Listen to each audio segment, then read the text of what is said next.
Hello friends, कैसे हो? I hope आप अच्छे होंगे। हम इस वीडियो के अंतर्गत देख रहे हैं, ये आपका लेवल फर्स्ट यानी आप ऐसे कह सकते हैं प्राइमरी का स्टेट का क्वेश्चन पेपर है 2022 का। इसमें देखेंगे किस प्रकार के क्वेश्चन प्रीवियस में पूछे गए हैं।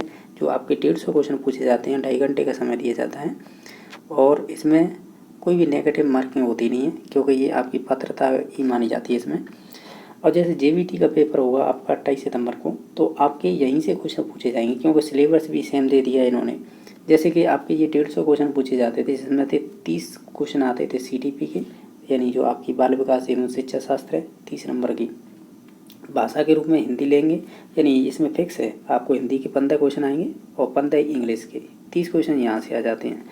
बाकी जो मात्रात्मक योग्यता है यानी मैथ के क्वेश्चन, 10 क्वेश्चन आपके रीजनिंग के और 10 क्वेश्चन हरियाणा जीके के, इस प्रकार ये 30 क्वेश्चन, ठीक है।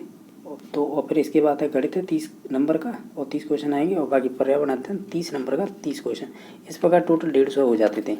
लेकिन जो आपके जेबीटी है ना, जेबीटी का जो प्राइमरी का क्वेश्चन पेपर अब होगा वो इस आधार पर होगा, यानी यहाँ पर सभी के हैं क्वेश्चन भी कम कर दिए हैं। जैसे सीडीपी है उससे 20 क्वेश्चन पूछे जाएंगे। जो हिंदी है वहाँ पर 15 पूछ रहे थे, यहाँ पर 10 पूछे जाएंगे। इंग्लिश के 10। इसी प्रकार हरियाणा जी के और उसी करंट अफेयर से वहाँ पर पूछे जा रहे 10 क्वेश्चन, यहाँ पूछे जाएंगे 20 क्वेश्चन। और जो आपकी जनरल इंटेलिजेंस और रीजनिंग है एबिलिटी, इसमें उधर की साइड है 20 क्वेश्चन पूछे जा रहे थे, दोनों के 10 करके, इसमें है 5-5 करके पूछे जाएंगे। मैथमेटिक्स उधर 30 पूछा जा रहा था, यहाँ पर 20 पूछे जाएंगे। और जो आपकी एनवायरमेंटल स्टडी है ईवीएस, इसके उधर 30 क्वेश्चन थे, यहाँ पे 10। इस प्रकार ये आपके 100 क्वेश्चन पूछे जाएंगे 95 मार्क्स के, ठीक है। तो इस प्रकार ये आपका एग्जाम होगा, वो ये सिलेबस है, ठीक है। तो अभी हम देख रहे हैं जो प्रीवियस में इसी आधार पर जो क्वेश्चन बने हैं इसी प्रकार के बन के आएंगे, क्योंकि सिलेबस सेम है। जो आपके एस्टेट का सिलेबस है प्राइमरी का, वही आपका मेन का जो मेन मीन्स ये है कि जो आपकी जेबीटी का अब क्वेश्चन आएंगे बन के, वो इसी आधार पे आएंगे, ठीक है। तो इसमें हम सभी क्वेश्चनों को देखेंगे, इसमें किस प्रकार के क्वेश्चन पूछे गए हैं। अब हम सीडीपी से स्टार्ट करेंगे सीधे, जैसे क्रम आते जाएंगे हम वैसे करते जाएंगे, ठीक है। तो इसमें पहला ही क्वेश्चन पूछा गया है, जैसा आप देख पा रहे होंगे। इसमें पूछा गया है कि निम्नलिखित में से किसने है नैतिक विकास का सिद्धांत दिया है। इसका राइट आंसर हो जाएगा जीन पियाजे। हालांकि इसका लॉरेंस कोहलबर्ग ऑप्शन होता तो वो भी राइट आंसर हो जाता, अगर यहाँ पर जीन पियाजे नहीं होता। एक चीज़ ध्यान रखना कि लॉरेंस कोहलबर्ग है ना, इसी जीन पियाजे का शिष्य रहा है। तो निश्चित तौर से जीन पियाजे ने पहले बताया था ये सिद्धांत, नैतिक विकास सिद्धांत, उसके बाद है उनका शिष्य हुआ था कोहलबर्ग। तो ये कोहलबर्ग के द्वारा है, बाद में इसकी सिद्धांत दिया गया था, ये कह सकते हैं। और ये ध्यान रखना है कि जब जीन पियाजे ने इसे बांटा था ना, तो 2 आधारों पर बांटा था। आप है, मैं देखो पर्टिकुलर पूरे नाम तो मुझे याद नहीं है। अगर बाल्यावस्था की पूछे कि बाल्यावस्था में किस प्रकार की नैतिकता होती है, तो आपको ध्यान रखना है हेट्रोनॉमस होती है मॉरलिटी। अगर किशोरावस्था की पूछे तब कह देना आप है ये पाई जाती है स्वायत्ता प्रायिकता, इसे बोलते हैं ऑटोनोमस मॉरलिटी। ये ध्यान रखना, क्योंकि ये क्वेश्चन आपके पीआरटी में ही पूछा हुआ है, ठीक है। तो इसका राइट आंसर हो जाएगा 1 नंबर ऑप्शन। बाकी वाइगोस्की ने तो जेडपीडी की बात कही है, ठीक है। और एससीएल की बात की है, यानी सोशियल कल्चर और लैंग्वेज। और आपने प्राइवेट स्पीच सुनना होगा इस प्रकार की। सिगमंड फ्रायड ने आपका मनोलैंगिक विकास सिद्धांत दिया था। बांडुरा ने है आपका मॉडलिंग थ्योरी, जिसे हम कहते हैं लर्निंग बाई ऑब्जर्वेशन, यानी परीक्षण के द्वारा सीखना या अवलोकन के द्वारा, ठीक है। इसकी भी बात करेंगे जब क्वेश्चन आएंगे। अभी हाल में तो इसका राइट आंसर 1 नंबर ऑप्शन हो जाएगा। क्वेश्चन नंबर आपका दूसरा है कि तृतीय चक्रीय प्रतिक्रिया विकसित होती है।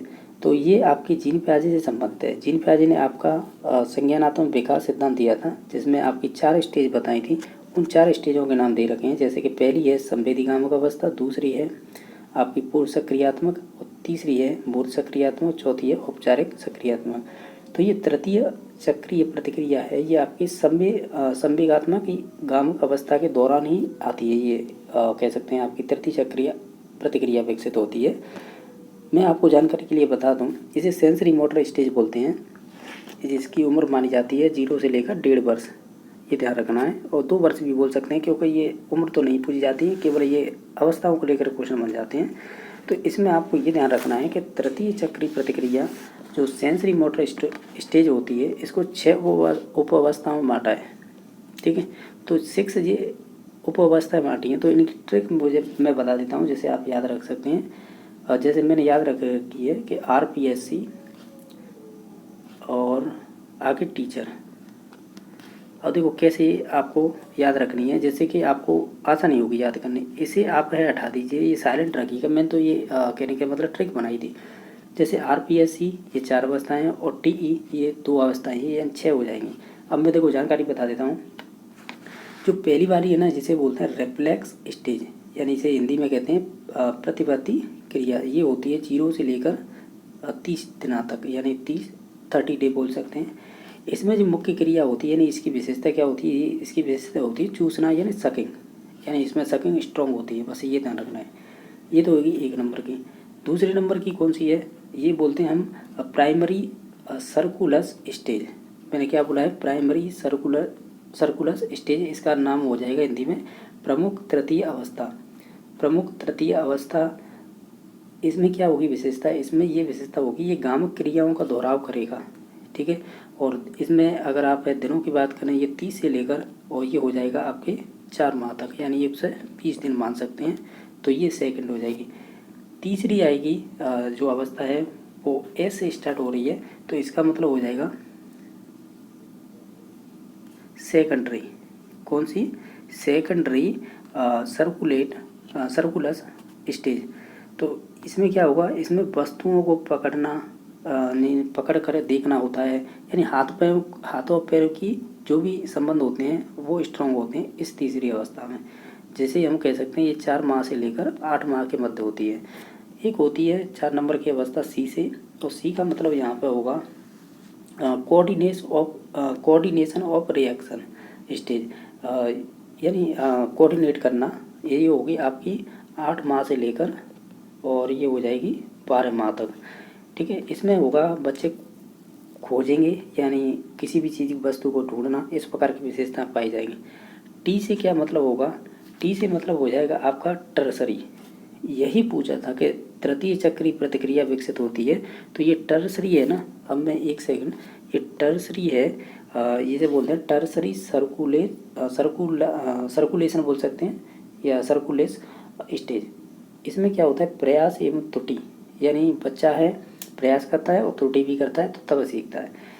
ये ध्यान रखना है। इसकी उम्र होती है 12 से लेकर 18 माह मानी जाएगी, ठीक है। ये ध्यान रखना है, ठीक है, 12 से लेकर 18 माह। इसमें क्या होता है, इसमें बच्चे को वस्तु का स्थायित्व तो नहीं बन पाता है, ठीक है, ये ध्यान रखना है। बाकी 6 नंबर की स्टेज हो जाएगी जो ई से संबंधित है, इसे बोलेंगे अर्ली स्टेज ऑफ थॉट, यानी आप कह सकते हैं। इसकी अब विशेषता सुन लीजिएगा। ये होती है 18 से लेकर 24 माह।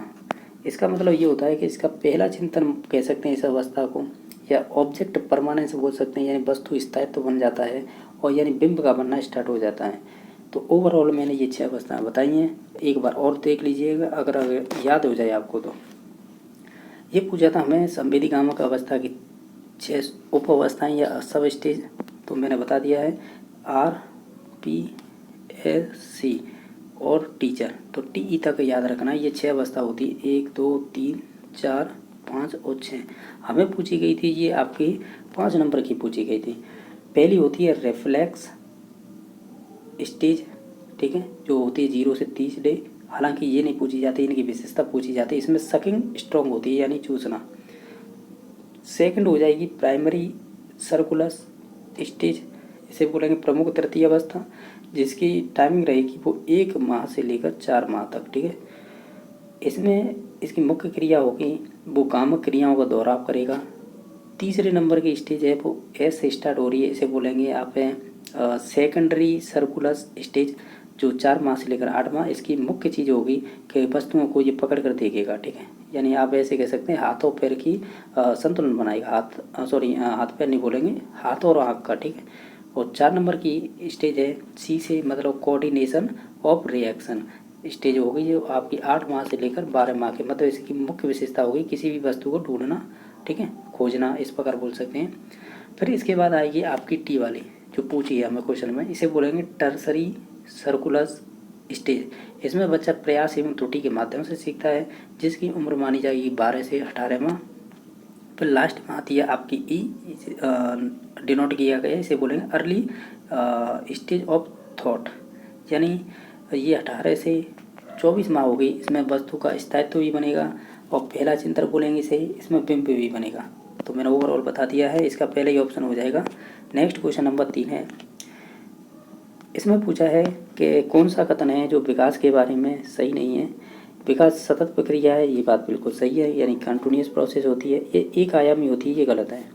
ये यूनी डायमेंशनल नहीं होती है, ये मल्टी डायमेंशनल होती है, ये ध्यान रखना है, ठीक है, मल्टी डायमेंशनल। तो ये कह सकते हैं ये गलत हो जाएगा। हमें यही पूछा था कौन सा सही नहीं है। बाकी ये संचयी प्रवृत्ति होती है, ठीक है, और बाकी ये व्यक्तिगत भिन्नता पाई जाती है। संचय प्रवृत्ति का मतलब ये स्पाइरल होती है, ये इस प्रकार की इसमें विकास होता है। तो कोई भी विकास होता है तो ये हालांकि ये लगातार ही चलता है, कभी धीरा कभी धीमा कभी तेज। तो निश्चित तौर से इसमें जो पुराने गुण हैं वो आपके इसमें क्या होते हैं, कलेक्ट होते रहते हैं, तो तभी से हम संचय प्रवृत्ति बोलते हैं। यानी पुराने भी लक्षण पाए जाएंगे और कुछ इसमें परिवर्तन होगा, वो भी इंक्लूड होते रहते हैं, तो इसे ही बोलते हैं संचय प्रवृत्ति, यानी इसे बोलते हैं कम्युलेटिव।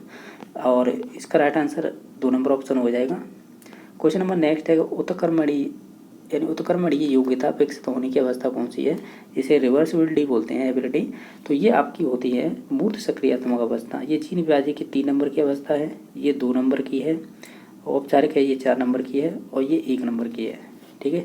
तो ये आपके 3 नंबर की विशेषता होती है। रिवर्सिबिलिटी का मतलब होता है कि बच्चे में पलटा विचिंतन क्षमता विकसित होना। जैसे मैं हर बार एग्जाम्पल देता हूँ, 1 रुपये में बच्चे को सिखाया गया कि 1 रुपये में 100 पैसे होते हैं। अब 100 पैसे तो होते हैं, अगर बच्चे से कहा जाए कि 100 पैसों में कितने रुपए बनेंगे, अगर वो ये कह दे कि 1 रुपया बनेगा, तो निश्चित तौर से उसमें पलटा विचिंतन या क्षमता विकसित हो गई है। इसे ही बोलेंगे रिवर्सिबिलिटी की क्षमता। तो ऑप्शन नंबर 1 सही हो जाएगा। क्वेश्चन नंबर नेक्स्ट है, ये सबसे अच्छा क्वेश्चन है, हालांकि मैंने ये पहली बार देखा था इस प्रकार का क्वेश्चन कि निकटता के सिद्धांत की संकल्पना है किसने दी थी। तो ये आपकी दी थी मैक्स वर्दीमर। यहाँ पे वर्दीमर द्वारा लिखा हुआ है, लेकिन मैक्स वर्दीमर नाम आता है। ये कहीं ना कहीं आपके गेस्टाल्टवादी से संबंधित हैं। गेस्टाल्टवादी वो मनोवैज्ञानिक थे, ये कहते हैं कि कोई भी चीज़ आप सीखिए तो वो पूर्णाकार में सीखिए, यानी आप ऐसे कह सकते हैं समग्राकृति में सीखिए, यानी उसे हॉल रूप में देखिए, यानी पूर्णाकार देखिए।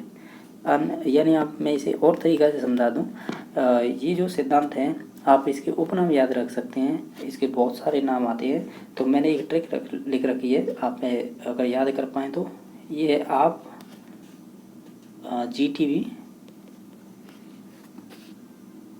SSS और आपकी P, यानी ये इसको उपनाम है। कैसे, अब मैं बोलते जा रहा हूँ, एक ध्यान रखना, ए से हो जाएगा अंतर्दृष्टि का सिद्धांत, ए से इसे हो जाएगा अवयववादी का सिद्धांत, इस पी से हो जाएगा पूर्णाकार, इस जी से हो जाएगा गेस्टोल्टवादी, टी से हो जाएगा आपका तात्कालिक ज्ञान का सिद्धांत, और आपके वी से हो जाएगा वास्तविक स्थिति का सिद्धांत। पहली एस से हो जाएगा आपका पहली एस से मान सकते हैं आप है सूझ और बूझ का सिद्धांत। दूसरी एस से मान सकते हैं आप है संपूर्णवादी सिद्धांत, और तीसरी एस से मान सकते हैं समग्रवादी सिद्धांत। पी से मान सकते हैं प्रॉक्सिन यानी प्रॉक्सिमिटी, जिसे लॉ ऑफ प्रॉक्सिमिटी कह रहे हैं, निकटता का सिद्धांत। ये आपके उपनाम है और इन्हीं से संबंधित क्वेश्चन बन जाते हैं, ठीक है। जिसमें से इम्पोर्टेंट है सूझबूझ, दूसरी है संपूर्ण आकार, और तीसरी है संपूर्णवादी बोल सकते हैं, और तीसरी ऐसे बनेगा समग्रवादी, ये इम्पोर्टेंट है। इसके अलावा आपकी जी से गेस्टोल्टवादी, ये भी इम्पोर्टेंट है। बाकी ए से अंतर्दृष्टि, ये भी इम्पोर्टेंट है। अवयववादी, ये भी इम्पोर्टेंट है। और पूर्णाकार, ये उपनाम मोस्टली बन जाते हैं क्वेश्चन। जैसे कि ये उपनाम से ही पूछा गया है ये क्वेश्चन कि निकटता के सिद्धांत की संकल्पना किसके द्वारा दी गई थी, ये लॉ ऑफ प्रॉक्सिमिटी। ध्यान रखना है, इसमें 3 मनोवैज्ञानिक आते हैं, एक तो मैक्स वर्दीमर हो गया, एक आपका कोहलर हो गया, कोहलर कोप्पा, एक कोप्पा और आता है, कोहलर कोप्पा मैक्स वर्दीमर। और ध्यान रखना, सिद्धांत की शुरुआत आपके वर्दीमर ने की थी, इसकी किसकी, आपकी गेस्टोल्टवादी की। उसके बाद है कोहलर जुड़ा, फिर कोप्पा जुड़ा। इस कोहलर ने ही चिंपैंजी पर प्रयोग किए थे, कैनारी द्वीप पर, ठीक है, ये भी ध्यान रखना है। नेक्स्ट क्वेश्चन नंबर देख लेते हैं। इनमें से बताइएगा कि निम्नांकित में से किसका अध्ययन है मनोविज्ञान एवं बाल विकास के प्रतिच्छेद बिंदु पर स्थित है। यानी जो आपकी साइकोलॉजी है और आपका जो चाइल्ड डेवलपमेंट है वो किस बिंदु पर स्थित है, तो विकासात्मक मनोविज्ञान पर स्थित है, यानी डेवलपमेंट साइकोलॉजी पे। तो ऑप्शन नंबर 4 हो जाएगा। ये जब एजुकेशन साइकोलॉजी पढ़ते हैं ना उसमें आते हैं ये सभी, तो ये ध्यान रखना है। नेक्स्ट क्वेश्चन नंबर है कि ये कह रहा है कि मनोविज्ञान की प्रथम प्रयोगशाला के खोजकर्ता और प्रतिपादक कौन थे, तो वो विलियम वुंट हो जाएंगे। 1879 में लिपजिंग विश्वविद्यालय की स्थापना की थी इन्होंने, और ये आपके अंतर्दर्शन से संबंधित है, यानी ये कह सकते हैं कि ये मन में ही सोचते थे, विचारते थे, विश्लेषण करते थे, उसे ही लिख देते थे, यही होती थी अंतर्दर्शन विधि। तो ये विलियम वुंट थे। इनके शिष्य हुआ करते थे टिचनर, ये ध्यान रखना है, वो भी इम्पोर्टेंट है, हम देखेंगे उनसे संबंधित क्वेश्चन पूछे जाएंगे तो, ठीक है। नेक्स्ट क्वेश्चन नंबर है, ये 8 नंबर क्वेश्चन पूछा है कि कौन सी है जीन प्याजी की संज्ञानात्मक अवस्था इसमें से नहीं है। जैसे कि हम ऑलरेडी पढ़ चुके हैं, जैसे कि मूल सक्रियात्मक होगी, पूर्व सक्रियात्मक होगी, संवेदीकामक होगी, लेकिन गुप्तावस्था नहीं होगी, जिसे लेटेंसी स्टेज बोलते हैं। जब आप फ्रायड को पढ़ेंगे, सिगमंड फ्रायड बोलते हैं जिन्होंने मनोलैंगिक सिद्धांत दिया था, उनमें मनोलैंगिक सिद्धांत में इन्होंने आपके अपने सिद्धांत को 5 स्टेजों में बांटा था। वो 5 स्टेज कौन सी थी, मैंने ये कई बार ट्रिक में बताया कि OLPG मैंने इस हिसाब से याद कर रखी हैं। तो जिसमें पहली अवस्था, ये दूसरी, ये वाली है तीसरी हो जाएगी, और ये वाली है ना ये 4 नंबर की, और ये 5 नंबर की, यानी ओरल, एनाल, फेलिक, लेटेंट और जेनिटल। तो ये लेटेंट वाली है ना, ये आपकी कह सकते हैं सिगमंड फ्रायड की 4 नंबर की स्टेज थी, जिसकी उम्र 7 से 11 हुआ करती थी, ठीक है। तो ये भी ध्यान रखना है, तो ये ऑप्शन नंबर 3 सही हो जाएगा।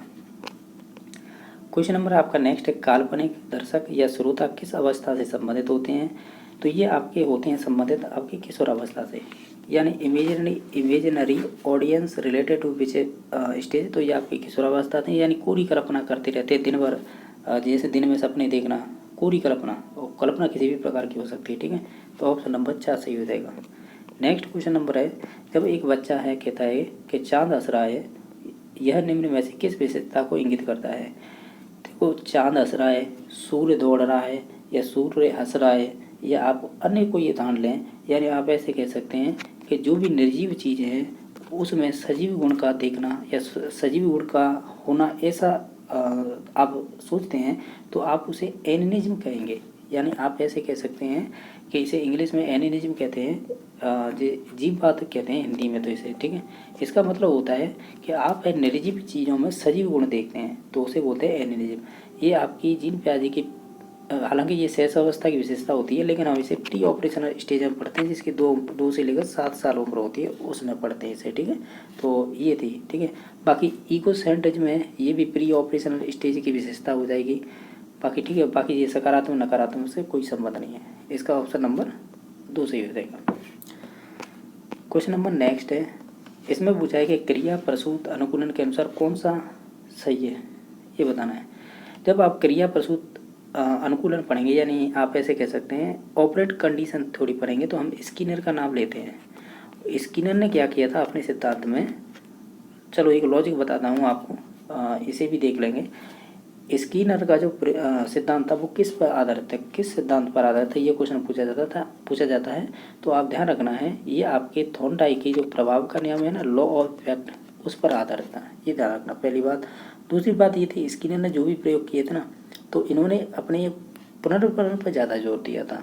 पूरा सिद्धांत पुनर्बलन पर ही डिपेंड है, इससे ही इन्होंने बहुत सारी अनुसूचियाँ बनाई, और विभिन्न प्रकार के इनमें जैसे कि आपने रेखीय अभिक्रम अनुदेशन पढ़ा होगा, शाखीय पढ़ा होगा, अवरोही पढ़ा होगा, मैथमेटिक्स वाला पढ़ा होगा, ये इन्हीं पे डिपेंड होती है, जो कह सकते हैं क्रिया प्रसूत अनुबंधन सिद्धांत पे, यानी आप कह सकते हैं क्रिया प्रसूत अनुकूलन सिद्धांत से। हमें केवल इस क्वेश्चन में पूछा गया था इसमें से कौन सा सही है, ये बताइएगा। हम कहेंगे जो भी नकारात्मक पुनर्बलन होगा वो वांछनीय व्यवहार को बढ़ाता है, ठीक है। तो ये ध्यान रखना है, जब आप इसे पुनर्बलन की अनुसूचियाँ पढ़ेंगे उनमें आता है ये, ठीक है, नकारात्मक सकारात्मक, ठीक है, इस प्रकार के। तो ये नकारात्मक पुनर्बलन होगा ना, तो निश्चित तौर से जो आपकी वांछनीय क्रिया है ना उसको बढ़ा देगा, ये ध्यान रखना है, ठीक है। तो ये बाकी ऑप्शन कोई भी नहीं होगा। नेक्स्ट क्वेश्चन नंबर है कि ये कह रहा है कि बालक, क्वेश्चन नंबर नेक्स्ट है कि बालक अंतर्बोध परीक्षण है किसके द्वारा दिया गया था। तो इसमें यह विकसित किया गया था, इस प्रकार का क्वेश्चन है। जब हम व्यक्तित्व चैप्टर पढ़ते हैं ना, उसके अंतर्गत आते हैं ये सभी, जैसे कि CAT हो गया, TAT हो गया, ठीक है। तो ये CAT है ना, इसे CAT बोलते हैं क्योंकि चाइल्ड एप्रिसिएशन टेस्ट बोलते हैं इसे। ये आपके दिया था इसे ऐसे ही बोलते हैं, लियोपोल्ड वेलक ने दिया था। तो ऑप्शन नंबर 1 सही हो जाएगा। और इसकी कह सकते हैं प्रेमिका थी अर्नेस्ट क्रिस्टियालानो के, ऐसे ही नाम था उनका, अर्नेस्ट क्रिस्ट याद रख सकते हैं, ठीक है ये। और इसकी कह सकते हैं प्रेमिका अर्नेस्ट क्रिस, तो इन्होंने दिया था, ये दिया था 1948 में, ठीक है। और ये 1954 तक चला था, इसमें कुछ संशोधन भी किए गए थे। तो ये मोस्टली आपका ऑप्शन नंबर 1 सही हो जाएगा। इसमें कुछ याद रख सकते हैं तो रख सकते हैं। इनमें क्या था इस सिद्धांत में या इस CET में कि इन्होंने क्या किया था कि जो लोग होते हैं उन लोगों के स्थान पर इन्होंने पक्षियों के चित्र उपयोग किए गए थे। ये क्वेश्चन बन चुका है।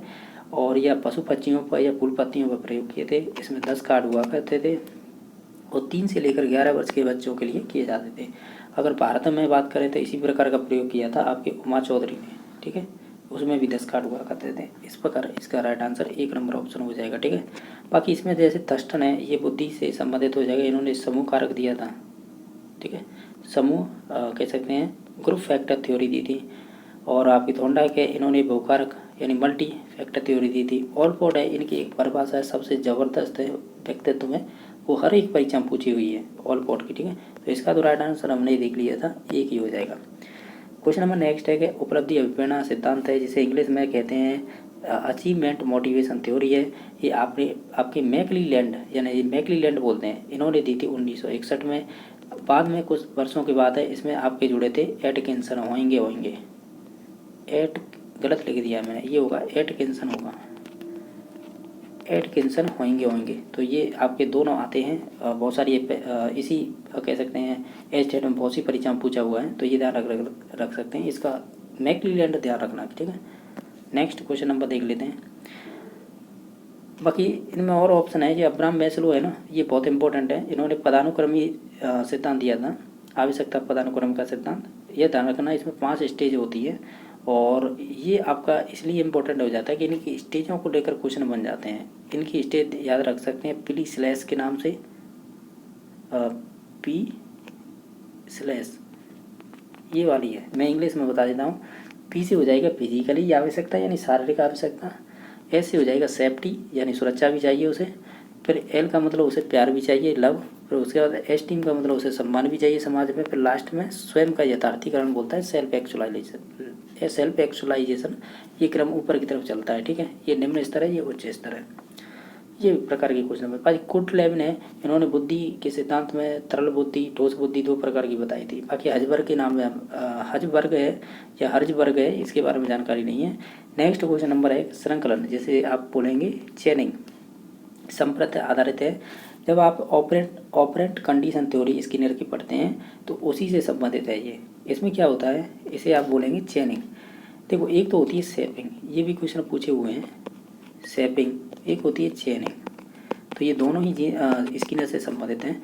शेपिंग का मतलब क्या होता है, आप ऐसे कह सकते हैं कि आप प्रत्येक सही अनुक्रिया करेंगे तो उस पर आपको पुनर्बलन मिलेगा, उसे बोलते हैं शेपिंग। चेनिंग का मतलब होता है कि जो भी आप अंतिम बार वांछनीय अनुक्रिया करेंगे तो उस पर आपको पुनर्बलन मिलेगा, तो उसे बोलते हैं चेनिंग, ठीक है। शेपिंग का मतलब होता है प्रत्येक सही अनुक्रिया पर पुनर्बलन।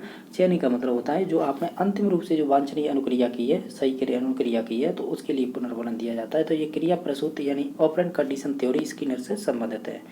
बाकी इसमें ऑप्शन है जैसे शास्त्रीय अनुबंध सिद्धांत है, जैसे CR थ्योरी बोलते हैं, तो ये आपके पाउलर से संबंधित है। बाकी सामाजिक संज्ञानात्मक सिद्धांत है, ये पांडुरा से संबंधित हो जाएगी। और बाकी आपकी प्रयास एवं त्रुटि है, ट्रायल एवं एरर थ्योरी है, ये आपके थोर्नडाइक से संबंधित हो जाएगी। क्वेश्चन नंबर नेक्स्ट है कि बुद्धि का त्रयायामी सिद्धांत किसके द्वारा प्रतिपादित किया गया था, तो ये आपके गिलफोर्ड के द्वारा किया गया था। इसे 3 डायमेंशनल थ्योरी बोलते हैं, जिसमें शुरुआत में 120 खंड हुआ करते थे, लास्ट में जाके 180 हो गए थे। ये बहुत इंपॉर्टेंट सिद्धांत हैं। इसमें 3 विमाएँ चलती थी या आयाम चलते, तो OCP यानी O से ऑपरेशनल, C से कॉन्टेक्स्ट और P से प्रोडक्ट। इनके अंदर कौन कौन से तत्व होते हैं ये बहुत इंपॉर्टेंट है। मैंने PRT का एक क्वेश्चन कराया था, उसमें सभी चीज़ें बताई थी। ठीक है, तो ऑप्शन नंबर इसका कह सकते हैं 2 सही हो जाएगा। थॉर्नडाइक का मैंने बता दिया था कि इन्होंने बुद्धि का बहुकारक सिद्धांत दिया था। स्पीयरमैन ने 2 फैक्टर थ्योरी दी थी, इसमें जी और एस 2 कारक बताए थे। फिर बाद में एक ग्रुप फैक्टर भी जोड़ दिया था बीच में, समूह कारक, इसीलिए 3 फैक्टर थ्योरी भी बोल देते हैं। थर्स्टन का आपका ध्यान होगा समूह कारक सिद्धांत दिया था इन्होंने। नेक्स्ट क्वेश्चन नंबर है, इसमें बताना है कौन सी निम्नलिखित में कौन सी पुनर्वलन की अनुसूची नहीं है। जब भी पुनर्वलन का नाम आएगा तो शब्द जुड़ के आएगा स्किनर साथ में ही। ये स्किनर ने एक पुनर्वलन की अनुसूचियाँ बताई थी 3 प्रकार से, तो इनमें से कौन सी संबंधित नहीं है हमें ये बताना है। तो इसमें से अभिप्रेरणा संबंधित नहीं होगी, बाकी सभी संबंधित होंगी। मैं इनके बारे में थोड़ी थोड़ी जानकारी बता देता हूँ, इसे नॉलेज है उस हिसाब से। एक होता है स्थिर अनुपात, यानी फिक्स रेशो होता है। इसका मतलब होता है कि आप ऐसे कह सकते हैं कि इसका मतलब होता है एक निश्चित समय के बाद है आपको पुनर्वलन दिया जाए, ठीक है। और वो पुनर्वलन ऐसे कह सकते हैं, इसका एग्जाम्पल हो जाएगा, आप ऐसे याद रख सकते हैं कि जैसे जो गवर्नमेंट कर्मचारी होते हैं तो उन्हें महीने की जो भी कर्मचारी का वेतन मिलता है लास्ट डेट को महीने की, तो निश्चित तौर से वो एक अनुपात में आ जाएगी, स्थिर अनुपात में। एक होता है स्थिर अंतराल, मैंने गलत तो नहीं बता दिया, एक सेकंड, देखो जो मैंने अभी एग्जांपल दिया ना वो होगा स्थिर अंतराल का, क्योंकि एक फिक्स अंतराल के बाद हो रहा है। तो निश्चित तौर से जो अभी मैंने एग्जांपल दिया था, जैसे गवर्नमेंट कर्मचारियों के महीने के लास्ट में तनख्वाह मिलती है, तो वो होती आपकी स्थिर अंतराल, यानी आप कह सकते हैं इसे फिक्स्ड इंटरवल के बाद। स्थिर अनुपात का मतलब हो जाएगा, आप ऐसे कह सकते हैं कि सही अनुक्रिया एक निश्चित संख्या के बाद पुनर्वलन देना। जैसे छात्र का 3 सवालों के जवाब के बाद है उसे इनाम देना, इस प्रकार का ये इसका एग्जाम्पल हो जाएगा फिक्स्ड रेशो का। और चर अनुपात का मतलब मान सकते हैं, इसे बोल सकते हैं जैसे कि किसी भी समय आपको पुनर्वलन दे दें तो वो उससे संबंधित हो जाएगा, ठीक है। और इसके ये सिंपल है, आप खुद से भी इन्हें कर सकते हैं, ऐसा कोई नहीं है। जैसे मैंने बताया था कि स्थिर अंतराल महीने के लास्ट में वेतन मिलना, ये हो जाएगा। स्थिर अनुपात मतलब बच्चे के द्वारा 3 सवाल करने पर उसे अवार्ड देना, यानी इनाम देना या पुनर्वलन देना। और चर अनुपात का मतलब वेरिएबल रेशो है, ये तो आप किसी भी समय दे सकते हैं, ठीक है। तो इस प्रकार है, इसका संबंध नहीं था, वो 2 नंबर ऑप्शन से हो जाएगा। क्वेश्चन नंबर नेक्स्ट है कि अंतर्दृष्टि का सिद्धांत किसके द्वारा दिया गया था। तो ये आपके गेस्टोल्ट वादी थे, मैंने नाम बता दिया था, मैक्स वर्दीमर का नाम आता है, इन्होंने शुरुआत की थी, ठीक है। मैक्स वर्दीमर हो गए, कोफा हो गया, ठीक है, कोफा और कोहलर,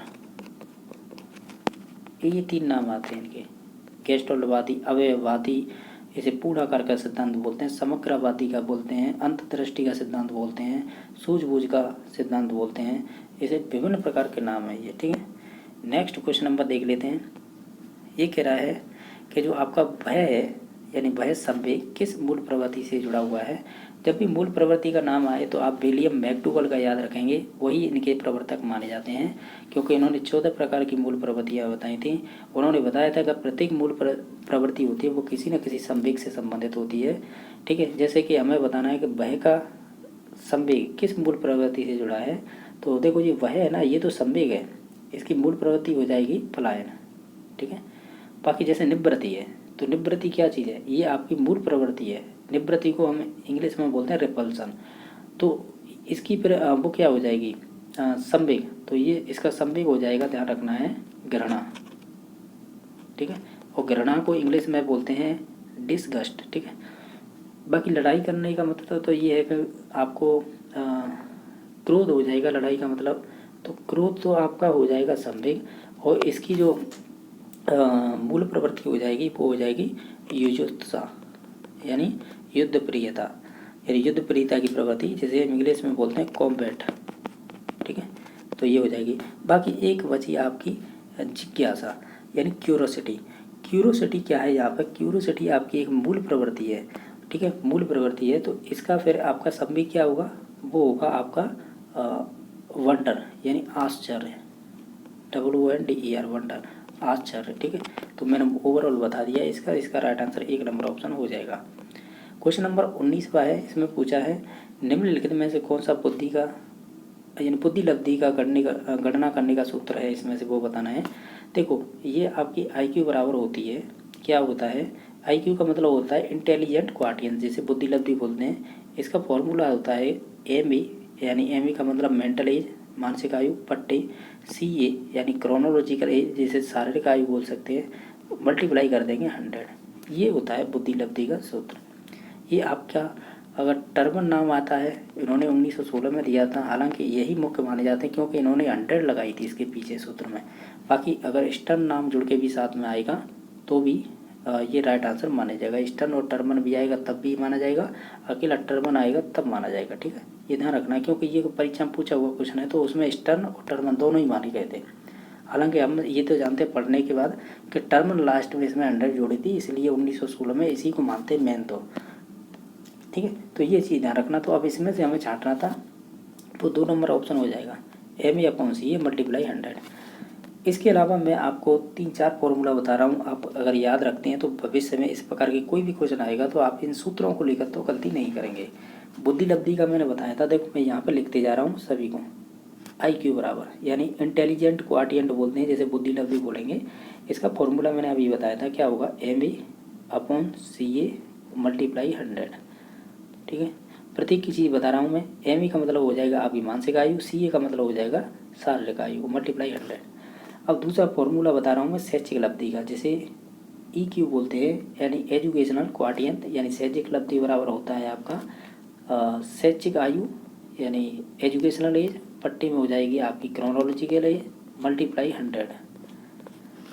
तीसरा फॉर्मूला बता रहा हूँ मैं आपको, ये आपके यूपी टेट में पूछा हुआ है। आप AQ का मतलब यहाँ पर होगा अचीवमेंट क्वाटियंट, जैसे निष्पत्ति लब्धि बोल सकते हैं। तो ये संबंधित हो गई शैक्षिक लब्धि यानी शैक्षिक आयु बट्टी हो जाएगी मानसिक आयु मल्टीप्लाई 100, ठीक है। ये 3 फॉर्मूला तो बता दिए हैं, चौथा याद रख सकें तो रख लेना। एक होती है संवेगात्मक बुद्धि, जिसे EQ बोलेंगे, इमोशनल क्वाटियंट बराबर होता है शैक्षिक लब्धि, और या आपकी ये इमोशनल से संबंधित S लगी आएगी और बट्टे में हो जाएगी CA और मल्टीप्लाई 100। हालांकि हमने विभिन्न परीक्षाओं में देखा है ये आपका संवेगात्मक बुद्धि है ना, ये पूछी नहीं गई है, ठीक है। पूछी गई है जो मैंने अभी बाद, हालांकि ये अब दोबारा नहीं लिख सकते क्योंकि टाइम लगेगा, तो ये वाले मैंने बताए ना 3, ये इंपॉर्टेंट है, ये ध्यान रखना। EQ वाला इतना इंपॉर्टेंट नहीं है, ठीक है, ठीक है। ये तो केवल संवेगात्मक बुद्धि से संबंधित विशेषताओं को लेकर क्वेश्चन बनते हैं। इसका राइट आंसर 2 नंबर था, हमने इधर की साइड लिखे थे, वो 3 इंपॉर्टेंट थे, ठीक है। आप बैक करके देख सकते हैं। नेक्स्ट क्वेश्चन नंबर है, इसमें कह रहा है ब्राउन फैन ब्रेनर के जैव पारिस्थितिकी सिद्धांत के अनुसार है, नियम और कानून किसके उदाहरण हो जाएंगे। तो आपको मैं एक जानकारी बता दूं, जो ब्राउन फैन ब्रेनर है, इन्होंने एक बायोलॉजिकल कह सकते हैं मॉडल दिया था, बायो इकोलॉजी बोलते हैं जिसे। इसमें आपके 5 स्टेज बताई थी इन्होंने, ठीक है, जिसमें से पहली हो जाएगी माइक्रो, जिसे सूक्ष्म सिस्टम बोल सकते हैं, ठीक है। इनमें सब में सिस्टम चलेगा पीछे, ठीक है। तो जैसे सूक्ष्म माइक्रो हो जाएगा, दूसरा हो जाएगा मीजो, अब तीसरा हो जाएगा, इसमें दे नहीं रखा, बाह्य हो जाएगा एक्जो सिस्टम, चौथा हो जाएगा आपका बृहद कह सकते हैं तंत्र, जिसे मैक्रो बोलेंगे, और लास्ट का होता है क्रोनो, जिसे हम कहते हैं समय तंत्र, ठीक है। तो इसके देखो 1, 2, जो मध्य में एक्जो, ये 3 हो जाएगा, 4 नंबर पर बृहद आ जाएगा, ये 3 नंबर पर दे रखा है, और जो 4 पर दे रखा है वो 5 पर आ जाएगा। ये आपके 5 क्रम थे। इन्होंने क्या किया, इस सिद्धांत को इस प्रकार बांटा था, जैसे कि माइक्रो का ये भाग है, इसके बाद आएगा आपका मीजो, ठीक है, इसमें इंग्लिश दे रखी, साथ ही साथ देखते चलना। इसके बाद आएगा एक्जो, ठीक है, इस एक्जो के बाद आएगा आपका मैक्रो, ठीक है, मैक्रो के बाद आएगा आपका क्रोनो। इन्होंने क्या किया था, ये बताया था बच्चे के चारों ओर ये विशेषता होती हैं। क्या क्या विशेषता होती हैं, जो आपका माइक्रो वाला है ना, इसमें तो परिवार के सदस्य वगैरह आएंगे। जो आपका मीजो वाला है, इसमें आपकी धार्मिक और आर्थिक परिस्थिति से संबंधित, नहीं सॉरी, मीजो में आएंगे आपकी जैसे आपके संबंधित होंगे, जैसे कि टीचर से संबंध हो, पड़ोसी से संबंधित हो, वो विशेषताएं। एक जो यानी तीसरे नंबर की अवस्था है, इसमें आएंगी धार्मिक और आर्थिक चीज़ें, ठीक है, परिवार से संबंधित। फिर बाकी बात लास्ट में सेकंड लास्ट में होगी मैक्रो, ठीक है। मैक्रो में आएंगे आपके सामाजिक मूल्य और जो समाज में कानून होते हैं तो वो संबंधित। लास्ट में आएगी क्रोनो, यही सबसे खतरनाक होती है क्योंकि इसमें तलाक होना पेरेंट्स का, या किसी की डेथ हो जाना, घर परिवार में से। तो हमें क्या पूछा था, हमें पूछा था कि नियम और कानून। हमने बताया था नियम कानून आएंगे आपको मैक्रो में, यानी सेकंड लास्ट में।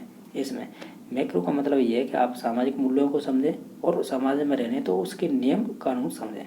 ठीक है, तो इस प्रकार इसका ऑप्शन नंबर कह सकते हैं 3 सही हो जाएगा। इसके ध्यान रखना 5 स्टेप में बांटा था इसका। ठीक है, नेक्स्ट क्वेश्चन नंबर है कि डिस्कैलकुलिया का प्रकार एक कौन सा है। डिस्कैलकुलिया मतलब ये होता है गणित से संबंधित गणनाओं से लेकर, यानी गणना आप पे नहीं आ रही है वो संबंधित होगा। तो ध्यान रखना है, क्या ध्यान रखना है कि ये आप अब इनमें से छांटिएगा कौन सा होगा गणना से संबंधित। तो हम ये कहेंगे, क्या कहेंगे, इन सभी ऑप्शनों को ध्यान से देखेंगे तो हम 4 नंबर पर जाएंगे। ये क्या है, ये अधिगम अक्षमता है, इसे लर्निंग डिसेबिलिटी बोलते हैं। अब मैं यहाँ पे आपको कुछ चीज़ें बता रहा हूँ, आप ध्यान रखना है क्योंकि ये परीक्षा में बहुत बार पूछी हैं, एक बार नहीं बहुत बार। ठीक है, तो मैं आपको बता रहा हूँ, अब 1 सेकंड रुकिएगा। ठीक है, अब आप बताते हैं हम क्या बता रहे हैं। ये लर्निंग डिसेबिलिटी है। अब अगर आपसे ये पूछे कि लर्निंग डिसेबिलिटी है, ये किसने शब्द दिए हैं या किसने इसकी खोज की थी, या प्रवर्तक कौन माने जाते हैं, जैसे फाउंडर या प्रो फाउंडर बोल सकते हैं। तो ध्यान रखना है, इसके माने जाते हैं आपके इसे बोलते हैं सैमुअल क्रिक। ठीक है, और ये पूछे हुआ क्वेश्चन है आपके एस स्टेट में, सैमुअल क्रिक। ठीक है, यानी लर्निंग डिसेबिलिटी को शब्द को देने वाला। एक चीज़ और ध्यान रखना, एक शब्द और आता है ऑटिज्म, जिसे बोलते हैं स्वलीनता। ये शब्द फिर किसने दिया था, ये दिया था आपके लियो केनर ने। ये भी ध्यान रखना, लियो केनर, इन्हें लिख लेना, ये बहुत बार पूछे हुए क्वेश्चन है इसी स्टेट में। मैं बोल रहा हूँ लियो केनर। ठीक है, अब नेक्स्ट क्वेश्चन नंबर देख लेते हैं। ये डिस्कैलकुलिया है ना, ये लर्निंग डिसेबिलिटी विभिन्न प्रकार की होती हैं, जैसे डिस्कैलकुलिया, डिस्प्रैक्सिया, डिस्प्रैक्सिया हो गई, डिस्कैलकुलिया, और आपकी डिसलेक्सिया हो गई, और डिसग्राफिया हो गई, और आपकी डिसफेजिया हो गई, अफेसिया हो गई। ये विभिन्न प्रकार की होती हैं, तो आपको 4 याद रखनी है, 3-4, जैसे डिस्कैलकुलिया, डिस्प्रैक्सिया और डिसलेक्सिया और डिसग्राफिया, यही मोस्टली पूछ लेते हैं। वो अफेसिया बोलने से संबंधित डिसेबिलिटी होती है, उसे भी याद रख सकते हैं। ठीक है, तो इसका ऑप्शन नंबर 4 सही हो गया था। नेक्स्ट क्वेश्चन नंबर है कि इनमें से कौन सा एक सकारात्मक पुनर्बलन या पुनर्बलक के रूप में प्रयोग नहीं हो सकता है। टॉफी हो सकती है, बिस्कुट भी हो सकता है या बिस्किट, और पैसा भी हो सकता है, लेकिन जो कड़वी दवा है इससे कोई लेना देना नहीं होता है, किससे, सकारात्मक पुनर्बलक से। ठीक है, कड़वी दवा दोगे तो वो कोई नेगेटिव चीज़ हो जाएगी। ठीक है, तो इस वजह से ऑप्शन नंबर 3 सही हो जाएगा। क्वेश्चन नंबर नेक्स्ट है, इसमें पूछा है कि इसमें से आप है ये बताइएगा कि निम्नांकित में से कौन सा निरीक्षणात्मक अधिगम का तत्व है। यानी जब भी ऑब्जर्वेशन की बात आ जाए, यानी आप लर्निंग कैसे कर रहे हैं, ऑब्जर्वेशन के थ्रू कर रहे हैं, तो ये हमेशा अल्बर्ट बांडुरा से संबंधित होगा। वो अल्बर्ट बांडुरा वो व्यक्ति हैं जिन्होंने सामाजिक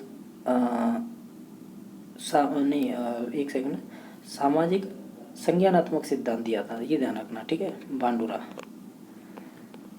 अल्बर्ट बांडुरा। ठीक है, तो इन्होंने क्या किया था कि इन्होंने 4 स्टेप बताए थे, बच्चे किस प्रकार निरीक्षण के द्वारा सीखते हैं। तो मैं लिख देता हूँ, याद रख सकते हैं आप। पहला है अटेंशन, बच्चा को अटेंशन देना चाहिए, ध्यान देना चाहिए, पहला स्टेप। सेकंड है वो जो अटेंशन दिया है उसे ही रिटेन करना है, यानी पुनः धारण करना है। तीसरा है कि उसे ही फिर रिप्रोडक्शन करना है, ठीक है, या रिप्रेजेंट करना है, ऐसे बोल सकते हैं। और चौथा स्टेप है कि उसे मोटिवेशन मिलेगा इससे। तो ये 4 स्टेप बहुत इंपॉर्टेंट है, यही पूछे जाते हैं। इन्हीं में से एक इनमें दे रखा है, जैसे कि बुद्धिमत्ता, इससे तो कोई संबंध नहीं है। संग्रहण यही होगा, बाकी अनुबंधन से कोई संबंध नहीं है, व्यक्तित्व से कोई संबंध। संग्रहण का आप यहाँ पे देख लीजिए, इंग्लिश क्या दे रखी है, वो दे रखी है रिटेंशन। तो ये सेकंड नंबर का स्टेप था ना, अटेंशन के बाद रिटेंशन, तो यही पूछा था, तो ऑप्शन नंबर 2 सही हो जाएगा। इसमें एक चीज़ और ध्यान रख सकते, इन्होंने प्रयोग किस पे किए थे, तो इन्होंने बोडो डॉल पर किए थे, इसे बेबी डॉल बोल सकते हैं। जोकर इनमें जीवित था, उस पर प्रयोग किए थे। ठीक है, ये इम्पोर्टेंट है, बाकी और भी आएंगे क्वेश्चन, तब देख लेंगे। क्वेश्चन नंबर नेक्स्ट है, सिगमंड फ्रायड माने जाते हैं या जाने जाते हैं, तो इन्होंने ये मनोलैंगिक विकास का सिद्धांत दिया था, जिसे साइकोसेक्सुअल डेवलपमेंट थ्योरी बोलते हैं। इन्होंने ये 5 अवस्थाएं बताई थी, मैं नाम बताए थे, और OLPG, तो ये वाली 5 अवस्थाएं हैं। इनके अलावा इन्होंने इड, ईगो, सुपर ईगो की भी बात की है। ठीक है, इन्होंने चेतन, अचेतन और अर्धचेतन की बात की है, यानी माइंड की। ठीक है, तो ये बहुत सारी चीज़ों की बात की है इन्होंने। ठीक है, तो ओवरऑल हमने बता दिया कि इसका राइट आंसर हो जाएगा 2 नंबर ऑप्शन। बाकी सामाजिक विकास सिद्धांत है ये हर्बर्ट बांडुरा का है। संज्ञानात्मक विकास सिद्धांत है ये जीन पियाजे का है। नैतिक विकास सिद्धांत है ये आपके लॉरेंस कोलवर्स के संबंधित हो जाएगा। हालांकि इसमें जीन पियाजे भी हो जाएगा, पर डिपेंड करता है ऑप्शन क्या देगा। ठीक है, बाकी इसका तो ऑप्शन नंबर 2 सही हो जाएगा। क्वेश्चन नंबर नेक्स्ट है कि 90 से 110 बुद्धि लब्धि प्रसार बुद्धि किस श्रेणी के अंतर्गत आएंगे? तो इन्हें औसत बुद्धि वाले बालक बोलते हैं। तो ऑप्शन नंबर इसका 2 सही हो जाएगा। मैं आपको एक टर्मन की सारणी बता देता हूँ, अगर याद रख सकते हो, जिसे देखो 6 स्टेप या 5 आप याद कर लो, बाकी आपको हो जाएंगे। कैसे? मैं एक ट्रिक बता रहा हूँ, मैंने याद कर रखी है कि आई एम यानी IIM और एम और आपकी BD। इसका क्या मतलब है? देखो, जैसे कि बुद्धि लब्धि होती है तो मैंने नीचे से क्रम स्टार्ट किया है, जैसे 0 से 25 वाले बालक, 25 से 50 वाले बालक, ठीक है, 50 से 70 वाले बालक, यानी ये बुद्धि लब्धि है आपकी, और 70 से 80 वाले, ठीक है, और 80 से 90 वाले, यहाँ तक याद कर लीजिएगा। इसके ऊपर के आपको नॉर्मल याद हो जाएंगे, क्योंकि आपने 90 से 110 वाले तो कर लिए थे, इस कह सकते हैं औसत बुद्धि वाले हैं। ठीक है, और फिर 110 से ऊपर वाले होंगे ना, उन्हें बोलेंगे एवरेज से ऊपर वाले, तो एबव एवरेज बुद्धि लब्धि वाले हो जाएंगे। फिर उससे ऊपर जाएंगे, जैसे ही मैं अभी ऐसा करो, इस ट्रिक को ही बता देता हूँ, क्यों कन्फ्यूजन हो जाएगा। ई का मतलब होगा इडियट, तो ये यहाँ पे आएगा इडियट, यानी मूर्ख बोल सकते हैं। 25 से 50 वाले होंगे, ये IM का मतलब होगा, इसे बोलते हैं इम्बेसिल। इम्बेसिल का मतलब होता है, हालांकि देखा जाए तो मूड बोलते हैं इसे हिंदी में, तो बाकी आप इंग्लिश में याद रखें। एक सेकंड, इसे बोलेंगे, एक तो यार ये एक सेकंड, इसे क्या बोलेंगे? इम्बेसिल, इसे बोलेंगे मूड। और 70 से 50 वाले को बोलेंगे आप कह सकते हैं 70 से 50 वाले को बोल सकते हैं मोरन। इस एम का मतलब होगा मोरन, और मोरन को हिंदी में कहते हैं, मैं अब देखो शुद्ध लगाने जा रहा पर मैं बोल रहा हूँ, मोरन को बोलेंगे मूर्ख। 70 से 80 वालों को हम बोलेंगे, इन्हें बोलते हैं बॉर्डर लाइन वाले, यानी सीमांत मंद बुद्धि वाले, या इन्हें ही बोलते हैं छीड़ बुद्धि वाले, या इन्हें ही निर्बल बोलते हैं। जो 80 से 90 वाले होते हैं इन्हें बोलते हैं मध्य बुद्धि। मध्य बुद्धि का देखो, ये एम का मतलब मोरन हो गया, बी का मतलब हो गया बॉर्डर लाइन वाले, डी का मतलब होता है डल, और डल का मतलब आप भी जानते होंगे, इसे मंद बुद्धि बोलते हैं डल वालों को। अब यहाँ से ऊपर वाले याद रखने के लिए देखो, ये ट्रिक से तो यहाँ तक कर लो। अब यहाँ से आगे देखिएगा, 90 से लेकर 110 वाले होंगे, ये एवरेज बुद्धि वाले होंगे। ठीक है, इस 110 से लेकर 120 बुद्धि लब्धि वाले होंगे, ये एबव एवरेज से ऊपर होंगे, यानी एबव एवरेज बोलेंगे, यानी एवरेज से ऊपर। फिर 120 से लेकर 140 वाले होंगे, ये आपके सुपीरियर होंगे, जिन्हें श्रेष्ठ बोलते हैं। और 140 से ऊपर वाले होंगे, उन्हें बोलेंगे आप है प्रतिभाशाली। तो इस प्रकार ये टर्मन की बुद्धि लब्धि को लेकर ये बांटे थे। अगर इसे याद रख लेंगे तो इस प्रकार का एक क्वेश्चन पक्का सही हो जाएगा। क्वेश्चन नंबर नेक्स्ट है, इसमें क्या पूछा है कि निम्नलिखित में से कौन सी तकनीकी दृष्टिबाधित बालकों के शिक्षण हेतु प्रयोग की जाती है? तो देखो, आपको इनमें से अगर मालूम है, देखो जब बच्चा देख ही नहीं पा रहा है तो उसके आगे आप साइन थ्योरी या साइन लैंग्वेज तो लगा ही नहीं सकते, इसे काट दीजिए। PECS होती है, ये छोटे बच्चों से संबंधित होती है, लेकिन ये दृष्टिबाधित बच्चों से संबंधित नहीं होती है, ये भी कट गया। इनमें से कोई नहीं, ऐसा कोई हो नहीं सकता, तो हम टेलर फ्रेम लगाएंगे। इसमें क्या होता है, इस प्रकार की डंडियाँ होती हैं छोटी छोटी, इसमें होते हैं मोती से। तो बच्चा है, इसे क्या है, देख तो सकता नहीं है, लेकिन इसे टच करके ये पहचान सकता है कि इसमें 3 डंडी हैं। और जैसे कि मान लीजिए इकाई है, जिदाई, सैकड़ा, हज़ार, 10,000, लाख, यानी उसे मालूम पड़ गया यहाँ पर 3 है, ये 3 लाख हो गया। मान लीजिए यहाँ पर भी 3 है, तो इसका मतलब हो गया यहाँ पे भी 3 समझ जाएगा। तो यानी इसका मतलब इकाई, दाई, सैकड़ा, हज़ार, 10,000, यानी 3 लाख। और यहाँ से जो भी है 30,000 या कितने भी आएंगे वो, यानी ये गणनाओं से संबंधित होता है, ये मैथ में उपयोग किया जाता है, तो यही इसका राइट आंसर हो जाएगा। ठीक है, यानी टेलर फ्रेम बोलते हैं, इससे गणनाओं संबंधित चीज़ें सीखी जाती हैं। ये तो मैंने बहुत बड़ी संख्या बता दी, बाकी है इकाई, ढाई, सैकड़ा तक, इन्हें आसानी से बच्चे सीख जाते हैं गणित की चीज़ों को। तो इसका फिर 3 नंबर ऑप्शन हो जाएगा। क्वेश्चन नंबर नेक्स्ट है, बोबो डॉल पर किया गया अनुसंधान अधिगम किस सैद्धांतिक दृष्टि की पुष्टि करता है? हालांकि मैंने बता दिया था ये आपके सामाजिक अधिगम से संबंधित हो जाएगा। जो आपके पांडुरा जी हैं, अरवल पांडुरा, ये उन्हीं से संबंधित है। बाकी हमने और बात कर ली थी, इसे आप मैंने वहाँ पे नहीं बता पाया था, इसे मॉडलिंग थ्योरी भी बोलते थे। ठीक है, तो ये भी ध्यान रखना है। तो इसका ऑप्शन नंबर 4 सही हो जाएगा। बाकी और अंतर्दृष्टि तो आपको मालूम होगा, आपके मैक्सवादी में कोप्पा और कॉलर। और गुप्त अधिगम लेटेंट लर्निंग है, ध्यान रखना है लेटेंट लर्निंग है, ये टॉलमैन से संबंधित है। ठीक है, लेटेंट अवस्था की बात करेंगे तो फिर तो ये जीन उससे संबंधित हो जाएगी, फ्राइड से, उसकी 4 नंबर की अवस्था है। ठीक है, लेटेंट स्थान अधिगम प्लेस लर्निंग, ये सब कहीं ना कहीं गुड लेवल से संबंधित है। बाकी सामाजिक तो हो ही गई थी आपकी, इसे आपके अल्बर्ट बांडुरा से। क्वेश्चन नंबर नेक्स्ट है, कोलबर के अनुसार दंड से बचने हेतु नैतिकता का विकास किस स्तर के अंतर्गत आता है? आप इन सभी ऑप्शनों को देखेंगे तो ये आपकी जैसे प्री कन्वेंशनल है, ये कन्वेंशनल है, और ये आपकी पोस्ट कन्वेंशनल है। यानी ये लेवल है, ये फर्स्ट लेवल है, ठीक है, ये सेकंड लेवल है, ये थर्ड लेवल है। तो ये हर लेवल की दो दो अवस्थाएं बताई थी।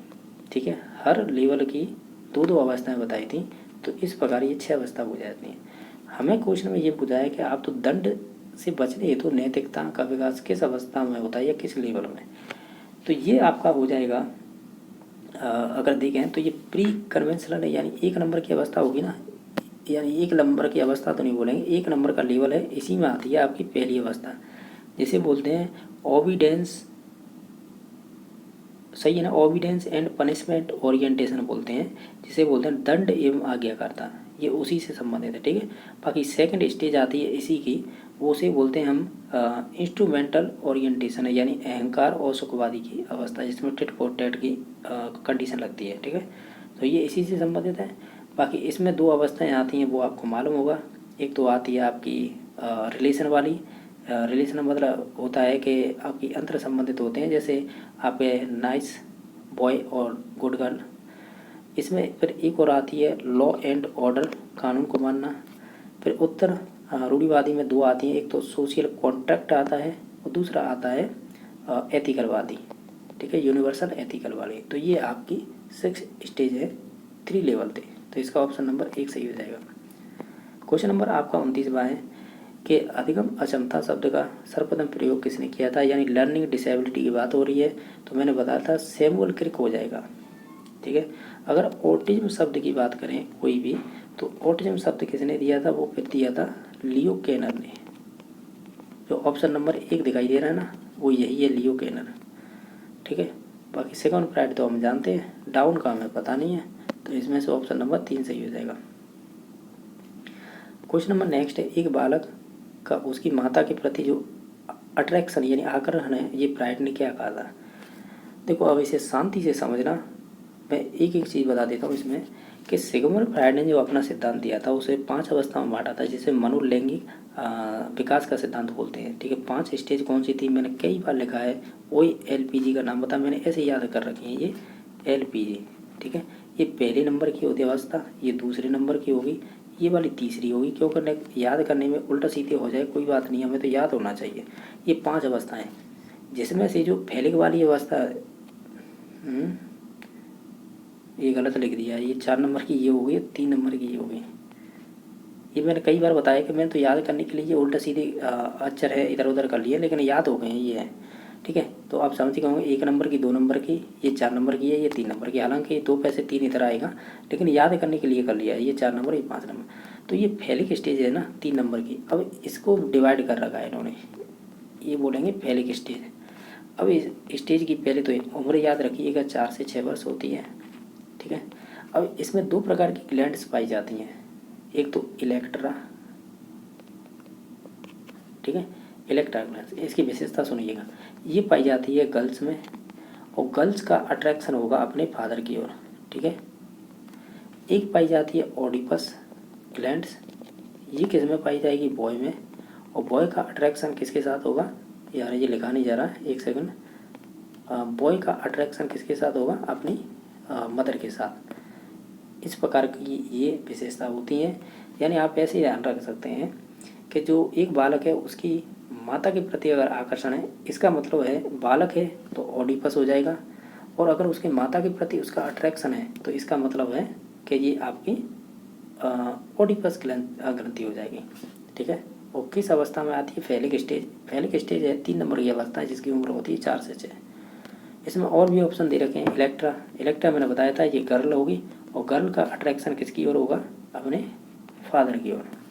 ये ओडिपस था, ये बॉय हो जाएगा। याद रख सकते हो ओ यानी बॉय, तो ये हो जाएगा आपका ना मदर की ओर अट्रैक्शन। नैतिक द्वंद्व है तो ये तो आपकी मॉरल कॉन्फ्लिक्ट है। ये आपके 3 या 4 प्रकार की होती देखेंगे। और बाकी मौखिक ओरल कॉम्प्लेक्स ये पहले नंबर की अवस्था हो जाएगी जी सिग्मंड फ्राइड की। नैतिक द्वंद्व इसे हटा दीजिए। बाकी ये तीनों आपके ऑप्शन है, पहला, दूसरा और चौथा, ये आपके सिग्मंड फ्राइड से संबंधित हैं। लेकिन राइट आंसर होगा इसका 2 नंबर ऑप्शन। ठीक है। यहाँ पर मैं एक चीज़ और बता रहा हूँ। अगर आपसे पूछा जाए कि विकासात्मक रोग कौन कौन से होते हैं तो आप इसे याद रख सकते हैं, यानी विकासात्मक विकार बोल सकते हैं। ये आपको हर कोई नहीं बताएगा, मैं आपको बता रहा हूँ। और अगर आप पे आता है तो वो अच्छी बात है। इसमें आएगा ऑटिज्म। ऑटिज्म शब्द किसने दिया था? लियो केनर ने। ऑटिज्म आएगा। मेंटल रिटायर्ड, यानी मेंटल रिटायर्ड का मतलब होता है ऐसे कह सकते हैं, अब मुझे हिंदी तो पता नहीं है, मानसिक मंदता या ऐसे कुछ होगा। बाकी है एक ADHD नाम सुना होगा, ADHD, इसकी हिंदी मुझे आती है, इसे बोलते हैं ध्यान अभाव अतिशीघ्रता विकार। एक नाम और सुना होगा क्रेटिनिज्म, ये साइंस में चलता है, क्रेटिनिज्म। ठीक है। ये भी आपका आनुवांशिकता से ही संबंधित होता है। ये आपके विकासात्मक विकार में आते हैं। ठीक है। इसी के साथ आपकी एक होती है लर्निंग डिसेबिलिटी, तो इसे भी ध्यान रख सकते हैं। लर्निंग डिसेबिलिटी है, ये सब दिया था आपके किसने दिया था? या लर्निंग डिसेबिलिटी बोल सकते हैं। ऐसे देखें टॉपिक दिया जाता है विशिष्ट, मैं बता देता हूँ, विशिष्ट, अधिगम, अक्षमता। ठीक है। और इसमें से लर्निंग डिसेबिलिटी ही बोलते हैं इसका दूसरा नाम। तो ये किसने दी थी? तो ये दी थी आपके सैमुअल क्रिक ने। ये हमने अभी क्वेश्चन किया था, सैमुअल क्रिक ने। इसमें विभिन्न प्रकार की डिसेबिलिटी होती है, जैसे आपकी डिसलेक्सिया हो गया, डिस्प्रैक्सिया हो गया, डिसकैलकुलिया हो गया, डिसग्राफिया हो गया, ये इसमें आती है। ठीक है। ये इंपॉर्टेंट थी, मैंने आपको बता दिया। पूछे गए हैं जैसा कि आप स्क्रीन पर देख पा रहे होंगे। ये पहला क्वेश्चन पूछा है इस प्रकार कि निम्नलिखित में से कौन सा कथन अधिगम के संबंध में सही नहीं है? जो गलत है वो चूज करना है। आप ऑप्शन सभी को देखेंगे, जैसे कि कुछ एक्स्ट्रा जानकारी होगी तो वो भी देखते चलेंगे। इसमें से हमें पूछा था अधिगम के बारे में, जो गलत है स्टेटमेंट वो चूज करना है। पहला कथन कह रहा है कि अधिगम अभ्यास द्वारा व्यवहार में परिवर्तन है, ये स्टेटमेंट सही है। और जब अधिगम की आप विशेषताएं पढ़ते हैं तो उसके अंतर्गत आता है ये। ठीक है। सेकंड आपका कथन है कि अधिगम अनुभवों के परिणाम स्वरूप होता है, ये भी बात सही है। थर्ड ऑप्शन है अधिगम व्यवहार में अपेक्षाकृत स्थायी परिवर्तन करता है, और ये भी बात सही है। तो हम कहेंगे ऑप्शन नंबर 4 गलत हो जाएगा। यानी ये कह रहा था अधिगम परिपक्वता के कारण व्यवहार में परिवर्तन होता है, तो ये कहना गलत है, क्योंकि आपकी जो मैच्योरिटी होती है वो ऑटोनोमस प्रोसेस होती है। यानी आप ऐसे कह सकते हो ये आपकी जन्मजात होती है। ठीक है। तो ये जन्मजात होती है, इससे होता क्या है? और हालांकि देखा जाए जो चीज़ें जन्मजात होती हैं निश्चित तौर से वो डायरेक्टली आपके व्यवहार से संबंधित नहीं मानी जाएंगी। व्यवहार है मोस्टली हम जो भी चीज़ें अपने वातावरण से अर्जित करते हैं उन्हीं को आधार दिया जाता है। तो हम कहेंगे मैच्योरिटी है वो आपकी जीवन पर्याप्त नहीं चलती है, जब तक शरीर का डेवलपमेंट होता है तभी तक होती है, यानी कि इसकी निश्चित अवधि होती है। साथ ही साथ आप ये भी ध्यान रख सकते हैं ये जन्मजात होती है। ठीक है। और हम कहेंगे ये आपके शारीरिक गुणों से ज़्यादा संबंधित होती है। और आप ऐसे कह सकते हैं इसमें, जैसे हम जब ये कह रहे हैं कि ये जन्मजात होती है तो ये वंशानुक्रम पर आधारित होती है, यानी हेरिडिटी पे, और निश्चित समय तक इसका डेवलपमेंट होता है किसका? मैच्योरिटी का। साथ ही साथ ये भी ध्यान रख सकते हैं, इसके एग्जाम्पल हम दे सकते हैं। मैच्योरिटी का मतलब ये है जैसे कि बच्चों का घुटनों के बल पर चलना होता है, फिर चलेंगे तो फिर साथ ही साथ वो खड़े भी हो जाएंगे और फिर चलने लगते हैं। इस प्रकार का ये सभी आपकी मैच्योरिटी से संबंधित विशेषता होती है। तो इसका ऑप्शन नंबर 4 सही हो जाएगा। क्वेश्चन नंबर 2 है, जैसा देख पा रहे होंगे। इसमें आपसे सेकंड क्वेश्चन नंबर में ये पूछा था कि इसमें से बताइएगा, यानी निम्नलिखित में से कौन सा कथन है जो सीखने की विराम विधि के महत्व को इंगित नहीं करता है। हालांकि इस प्रकार के क्वेश्चन बहुत कम बनते हैं, लेकिन फिर भी ये पूछा है कि विराम विधि को महत्व को कौन है इंगित नहीं करता है, जो कथन गलत है वो चूज करना है। तो देखो, आप सभी कथनों को पढ़ के देखिएगा। सीखने में थकान नहीं होती है, यानी सीखने में थकान नहीं होती है, ये स्टेटमेंट तो सही हो जाएगा क्योंकि विराम विधि के अंतर्गत। दूसरा है कि स्मृति चिन्ह समेकित नहीं होते हैं, ये कहना गलत है, इसमें समेकित होते हैं। यानी आप कह सकते हैं कि इसमें जो आपके मेमोरी के ट्रेस हैं वो सभी आपके कंसोलिडेट किए जाते हैं, जबकि ये कह रहा है नहीं किए जाते हैं। ठीक है, तो ऑप्शन नंबर इसका 2 सही हो जाएगा। उसके अलावा है सीखने में अभिव्यक्ति है, ये बात सही है, यानी जो आपका 3 नंबर ऑप्शन है। बाकी मानसिक उबता नहीं होती है, ये भी कथन सही है। हमें केवल वो चूज करना था जो विराम विधि के महत्व को इंगित नहीं करता है, तो वो ऑप्शन नंबर 3 सही हो जाएगा। नेक्स्ट क्वेश्चन नंबर है, इसमें 3 नंबर क्वेश्चन पूछा है कि शिक्षक का निम्नलिखित में से कौन सा कार्य है जो सृजनशील बच्चों की क्षमता को अवरुद्ध करता है, यानी उसे रोकता है। आपको वो बताना है ऐसा कौन सा कार्य है शिक्षक का। हालांकि देखा जाए इन 4 ऑप्शनों को आप जब जो क्रिएटिविटी पढ़ते हैं या सृजनात्मकता बच्चों की विशेषता पढ़ते हैं तो वहाँ पे डाइवर्जेंट थिंकिंग की बात की जाती है, और यहाँ पर उसे कह रहा है कि एनकरेज किया जाता है, तो ये बात सही है। सेकंड है दूसरों के व्यवहार की अनुरूपता, यानी दूसरों के अनुकूल चल रहे हैं आप, तो ये इसमें फिर आपकी जो क्रिएटिविटी है या डाइवर्जेंट थिंकिंग है या आउट ऑफ बॉक्स आप सोच सकते हैं, वो चीज़ें दब जाएंगी, तो हम कहेंगे ये वाला कथन है ये गलत हो जाएगा। हमें यही पूछा था कौन अवरुद्ध करता है, वो 2 नंबर ऑप्शन हो जाएगा। बाकी 3 नंबर ऑप्शन है विचारों की अभिव्यक्ति की स्वतंत्रता, निश्चित तौर से ये आपके सृजनशील बालक की ये विशेषता हो जाएगी। नव प्रवर्तन के लिए प्रेरणा करना, जो भी आप इनोवेशन करते हैं नई तो निश्चित तौर से उसे मोटिवेट करना, ये बात सभी सही है, लेकिन 2 नंबर ऑप्शन है वो गलत हो जाएगा। क्वेश्चन नंबर 3 है, इसमें पूछा है, इस प्रकार के भी क्वेश्चन बार बार पूछे जाते हैं कि निम्नलिखित में से कौन सा कथन है जो अर्जित प्रेरकों की सही व्याख्या नहीं करता है। आप इन सभी ऑप्शनों को ध्यान से पढ़िएगा, इन विशेषताओं से फिर अगली बार भी इसी प्रकार के क्वेश्चन पूछे जाते हैं। पहला ऑप्शन दे रखा है कि वे जन्मजात नहीं होते, ये बात सही है। दूसरा है वे सार्वभौमिक होते, यूनिवर्सल, तो ये सार्वभौमिक नहीं होते। क्यों नहीं होते हैं? क्योंकि जो भी चीज़ हम अर्जित करते हैं वो वातावरण से करते हैं, तो फिर ये सार्वभौमिक नहीं हो सकती, ये वातावरण के अनुकूल बदलती रहती हैं। बाकी 3 नंबर ऑप्शन है, ये जीवित रहने के लिए आवश्यक नहीं है, जबकि ये बात सही है। जरूरी नहीं है कि जो आप अर्जित प्रेरक जो भी यूज कर रहे हैं या ज़िंदगी से संबंधित जो भी चीज़ें हैं वो जीवित रहने के लिए आवश्यक है, ये जरूरी नहीं है। ठीक है, तो ये भी है। वे अधिगम को प्रभावित करती है, ये भी बात सही है।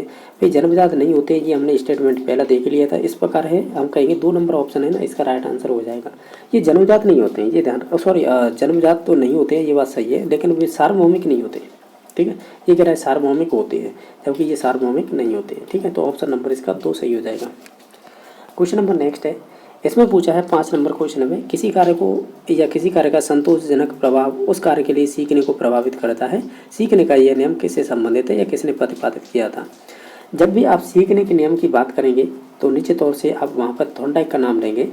थॉर्नडाइक ने हालांकि देखा जाए अपना सिद्धांत दिया था ऐसा थ्योरी, तो उसमें उन्होंने ये बात कही थी कि उन्होंने 3 नियम तो मुख्य दे दिए थे, ठीक है, और 5 नियम गौड़ दे दिए थे। 3 नियम जो मुख्य थे वो इम्पोर्टेंट हैं, जिन्हें हम PTA बोलते हैं। P के मतलब प्रभाव का नियम, T से तत्परता का नियम और इसे अभ्यास का नियम। जो आपका प्रभाव का नियम है ना, इसे लॉ ऑफ इफेक्ट बोलते हैं इंग्लिश में। तो इनमें क्या होता है, लॉ ऑफ इफेक्ट में इसी में आपका संतोष असंतोष का नियम आता है। ये 2 प्रकार का होता है, संतोष और असंतोष, यानी जिससे आपको सेटिस्फैक्शन हो जाए तो निश्चित तौर से आप उस अनुक्रिया को दोहराएंगे तो निश्चित तौर से आपको सफलता मिल रही है, जब भी तो आप उसी चीज़ को दोहराएं। अगर आपको असफलता मिलेगी तो निश्चित तौर से आप डिमोटिवेट हो जाएंगे, उस कार्य को करेंगे नहीं। तो यही कह रहा था कि किसी कार्य को संतोषजनक प्रभाव उस कार्य को सीखने में प्रभावित करता है, तो फिर ये प्रभाव का नियम ही होता है, और जो किससे संबंधित है, आपके थॉर्नडाइक से। ठीक है, बाकी पावलर है, जिन्होंने तो कुत्ते की पैरोटिड्स ग्लैंड पर प्रयोग किए थे। इन्होंने कंडीशनल रेस्पॉन्स थ्योरी दी थी, जैसे आप शास्त्रीय अनुबंधन का सिद्धांत कहते हैं। स्किनर ने RS थ्योरी दी थी। ठीक है, और बाकी वॉटसन है, ये तो व्यवहारवादी है, इन्होंने कहा था मुझे जैसा भी है बच्चा दे दीजिए, मैं जो भी है उसे कुछ भी बना सकता हूँ जो आप कहेंगे।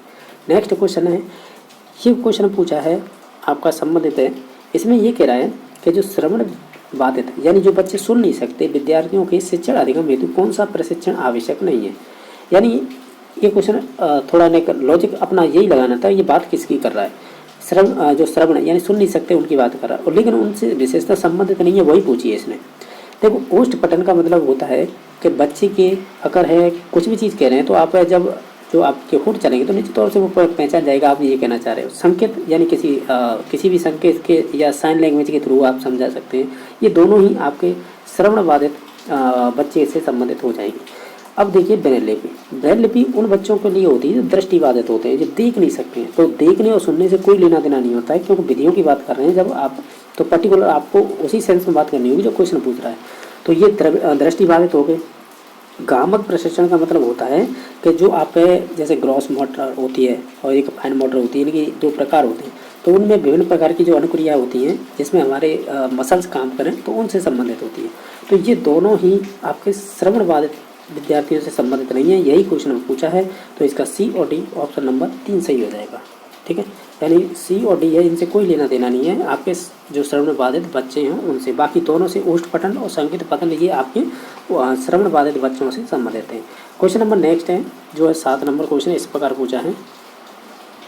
इसमें कह रहा है कि एक बच्चा किसी पाठ को अपनी सुविधा अनुसार कई भागों में बांटकर सीखता है। तो यह सीखने की कौन सी विधि है? जब भी आप बांटने की बात करें, खंडों की बात करें, तो उसे अंश या पाठ विधि कहते हैं, और ये बात सही भी है। पूर्ण विधि वो कहती है, पूर्ण विधि कह लो या इसे समग्रता का सिद्धांत बोलते हैं, जो आपके कॉलर कोपा मैक्सवादी ने दिया था। यानी आप एक ही बार में चीज़ को देखते हुए जो हॉल मेथड होती है ना, इस संपूर्ण चीज़ को एक साथ पढ़िएगा, ये कहता है। अभिराम का मतलब है कि कंटिन्यूस पढ़ते रहिएगा। प्रासंगिक रैंडमली हो जाएगा, बाकी हमें पूछा है तो उसका तो राइट आंसर 3 नंबर होगा। यानी पार्टों में डिवाइड करके पढ़िएगा, वो जल्दी समझ पाओगे। ठीक है, नेक्स्ट देख लेते हैं। क्वेश्चन नंबर है 8वां। इसमें पूछा है कि विभिन्न आवश्यकता वाले विद्यार्थियों की समावेशी कक्षा के लिए कौन सी शिक्षण अधिगम व्यू रचना महत्वपूर्ण होगी। देखो, इसे मोस्टली देखा जाए इंक्लूसिव एजुकेशन से पूछा है, तो इसमें शिक्षण अधिगम की कौन सी व्यू रचना महत्वपूर्ण होगी। पहला है बहुसंवेदी जो मल्टी सेंसरी टीचिंग, यानी बच्चे का जितने भी 5 सेंसर होते हैं उनसे सभी से संबंधित हो पढ़ाई, वो बहुत अच्छी रहेगी।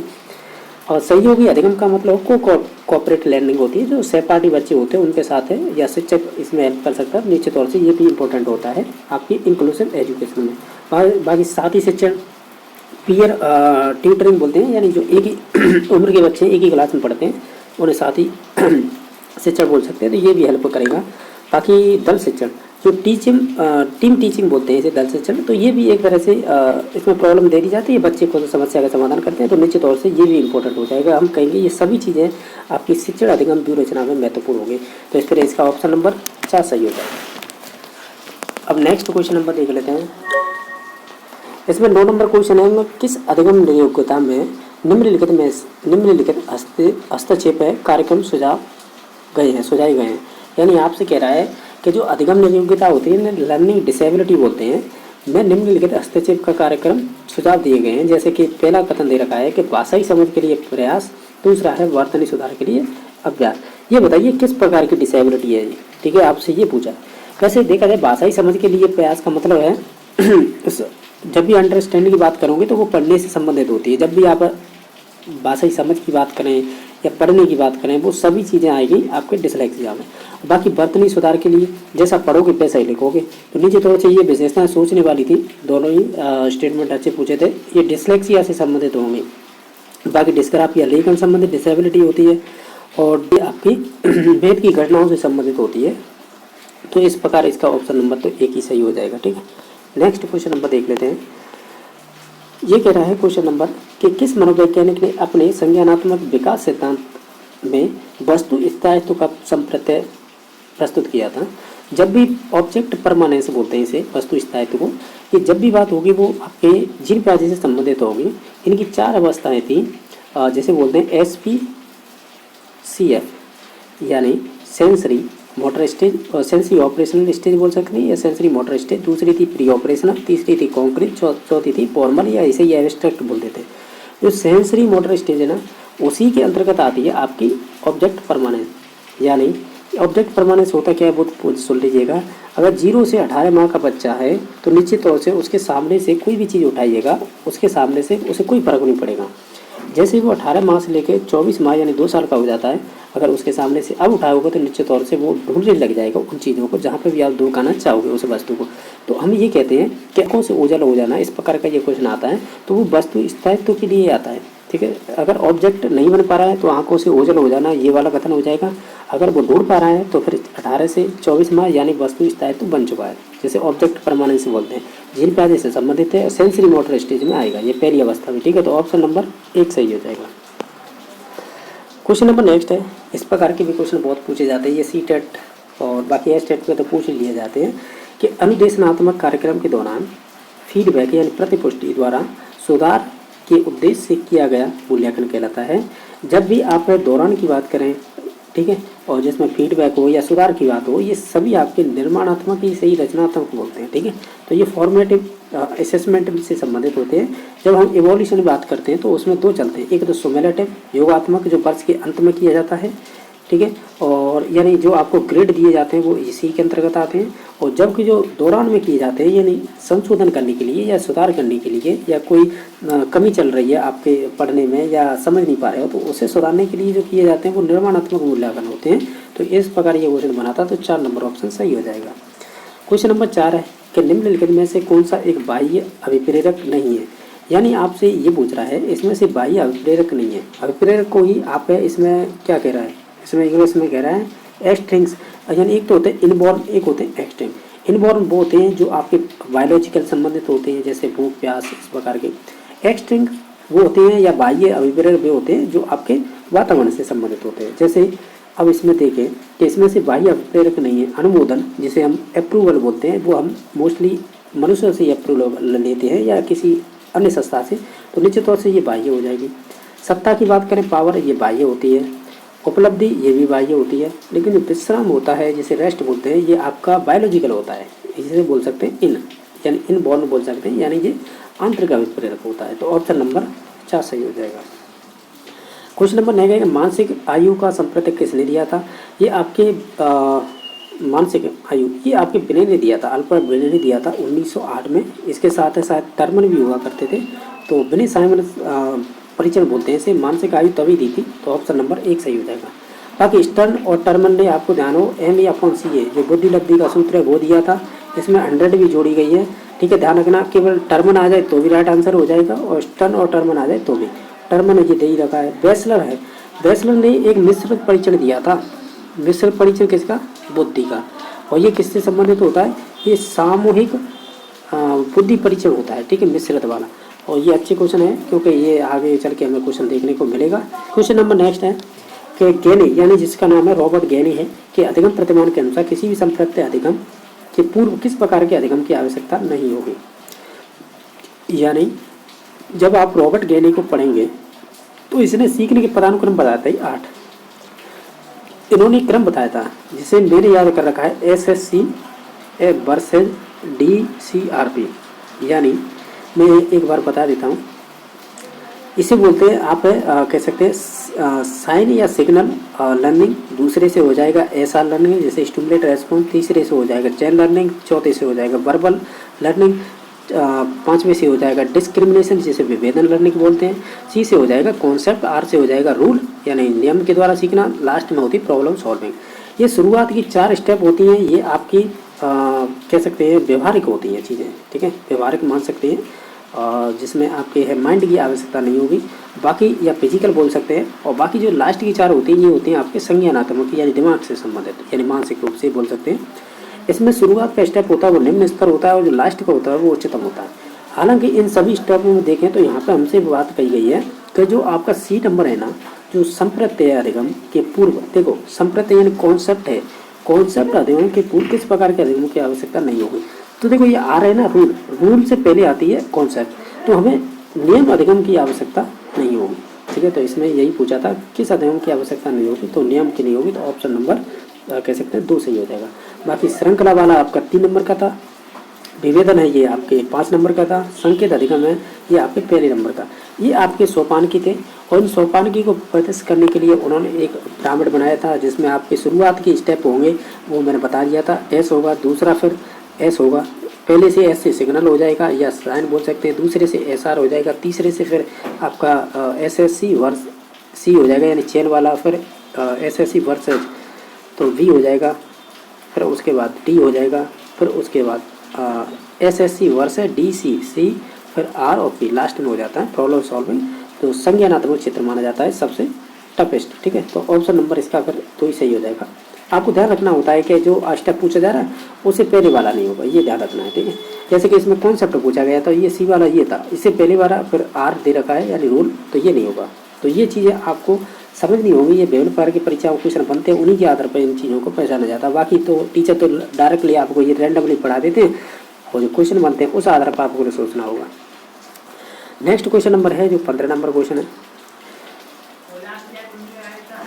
15 नंबर क्वेश्चन जैसा कि आप स्क्रीन पर देख पा रहे हो, इसमें क्या पूछा गया है। इसमें कह रहा है कि निम्नलिखित में से कौन सा ऐसा बुद्धि परीक्षण है जो एक अशाब्दिक बुद्धि परीक्षण है। हालांकि मैं इसका डायरेक्टली आंसर बता सकता हूं, लेकिन मैं आपको यहाँ पे एक चीज़ बताना चाहूँगा। मैं इन सभी की बात करूँगा, कौन सा शाब्दिक है का कौन सा अशाब्दिक है। आप जब पढ़ेंगे, जब बुद्धि चैप्टर पढ़ेंगे तो उसी में आते हैं ये सभी चीज़ें, ठीक है। तो देखो, बुद्धि 2 प्रकार के परीक्षण मानी जाती है, एक तो व्यक्तिगत होता है, एक सामूहिक। जो सामूहिक होंगी ना वो फिर आपके 3 प्रकार के हो जाते हैं, शाब्दिक, अशाब्दिक और मिश्रित, ठीक है। जिसमें से मैं मिश्रित की बात कर चुका हूँ। बैचलर का बुद्धि परीक्षण है जो पिछले क्वेश्चन में आया था, जो स्टन वाला, जिसमें मानसिक आयु पूछी थी, ठीक है, ये बात कर ली थी। अब देखिए, इसमें पहला ऑप्शन दे रखा है आर्मी अल्फा परीक्षण, ये सामूहिक बुद्धि परीक्षण है, ठीक है। मैं ये बोलता जा रहा हूँ, ये ध्यान रखना, सामूहिक बुद्धि परीक्षण है। अब आप एक करोगे और ये आपका जो आर्मी अल्फा परीक्षण है ये आपके ऑटिस्ट ने दिया था, ये यूएसए से संबंधित है, ठीक है। और ये सामूहिक कैसा है, शाब्दिक बुद्धि परीक्षण है। आप जब पढ़ेंगे तो इन चीज़ों को जरूर पढ़ना, क्योंकि ये परीक्षाओं क्वेश्चन बन जाते हैं। दूसरा है रेवन का प्रोग्रेसिव मैट्रिसेज परीक्षण है, ये आपका सामूहिक ही होगा, यानी सामूहिक को मैं अंडरलाइन कर रहा हूँ क्योंकि ये सेम ही है, ठीक है। सामूहिक होगा और लेकिन ये कैसा होगा, अशाब्दिक होगा। शाब्दिक वो होंगे जो पढ़े लिखे के लिए होंगे, अशाब्दिक वो होंगे जो पढ़े लिखे अनपढ़ के लिए, ऐसे कह सकते हैं। बाकी है विनय साइमन परीक्षण, ये विनय साइमन परीक्षण था, ये आपका कह सकते हैं कि व्यक्तिगत शाब्दिक परीक्षण था, यानी पढ़े लिखे वाला के लिए था, व्यक्तिगत था, ठीक है। बाकी है जलोटा सामान्य बुद्धि परीक्षण योग्यता, ये वाला जो परीक्षण था ये संबंधित हो जाएगा आपका सामूहिक शाब्दिक परीक्षण। सामूहिक शाब्दिक परीक्षण आपको पूछा क्या था, हमें पूछा था कि बुद्धि परीक्षण का एक अशाब्दिक बुद्धि परीक्षण बताइए। तो इसमें से अशाब्दिक बुद्धि परीक्षण हमने कौन सा देखा था, हमने देखा था रेमन का प्रोग्रेसिव मैट्रिक परीक्षण, जो आपका सामूहिक अशाब्दिक परीक्षण था, ठीक है। तो ऑप्शन नंबर 2 सही हो जाएगा। ध्यान रखना है, देखो मैं आपको, अगर आपने ऑलरेडी पढ़ रखा है तो अच्छी बात है, नहीं तो आपको बुद्धि परीक्षण के व्यक्तिगत वाले कौन से हैं बुद्धि परीक्षण और सामूहिक वाले कौन से हैं। सामूहिक में भी ये भी चलता है कि शाब्दिक कौन सा है, अशाब्दिक कौन सा है और आपका मिश्रित कौन सा है। ये परीक्षा में इसी में नहीं, रीट हो गई, यूपी टेट हो गया, आपके एमपी टेट हो गया, या आपके अन्य परीक्षाओं में पूछे हुए क्वेश्चन है। अगर राजस्थान की बात करें तो यहाँ पर RPSC first grade second grade की परीक्षा होती है, टीजीटी पीजीटी की, वहाँ पर पूछे जाते हैं इस प्रकार के क्वेश्चन। क्वेश्चन नंबर नेक्स्ट देख लेते हैं कि वाइगोत्स्की के अनुसार है वह भाषण जो स्वयं की ओर निर्देशित करता है वो कहलाता है, उसे हम प्राइवेट स्पीच कहेंगे, जिसे निजी भाषा बोलते हैं। हालांकि एक बात करेंगे यहाँ पे, जब आप वाइगोत्स्की की बात करते हैं, मोस्टली वाइगोत्स्की में SEL पूछा जाता है, यानी ये बात कहते हैं कि जो भी हम सीखते हैं वो समाज से सीखते हैं, या सामाजिक अंतक्रिया से, सोशल इंटरेक्ट से। सी का मतलब हो जाता है कल्चरल, हम जो भी चीज़ें सीखते हैं हमारे कल्चर का प्रभाव रहता है, ये भी बात सही है। एल का मतलब होता है लैंग्वेज, इन्होंने भाषा की बात की है, ठीक है, कि इंटरेक्ट करके हम भाषा सीख सकते हैं, यानी ये तीनों ही आपस में संबंधित होते हैं। साथ ही साथ इन्होंने एक चीज़ और कही थी कि आपके जो स्पीच होती है बच्चों की वो 3 प्रकार की होती है।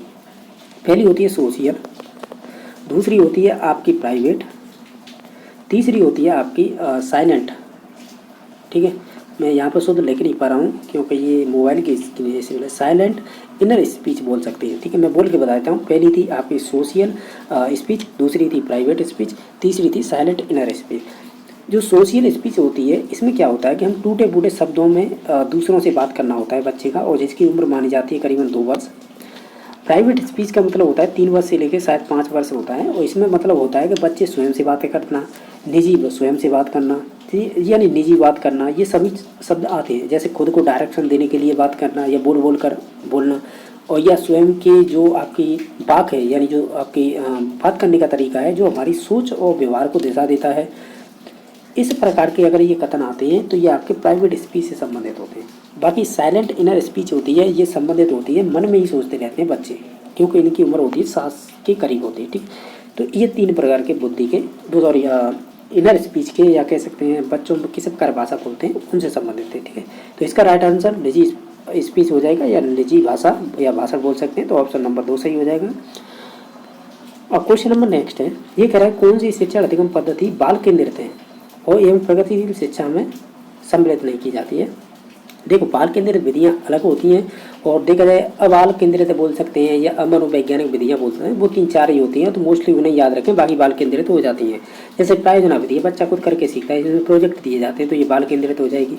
समस्या समाधान में समस्या देंगे बच्चे, वो खुद ही करेगा सॉल्व, तो निश्चित तौर से बाल केंद्रित हो जाएंगे।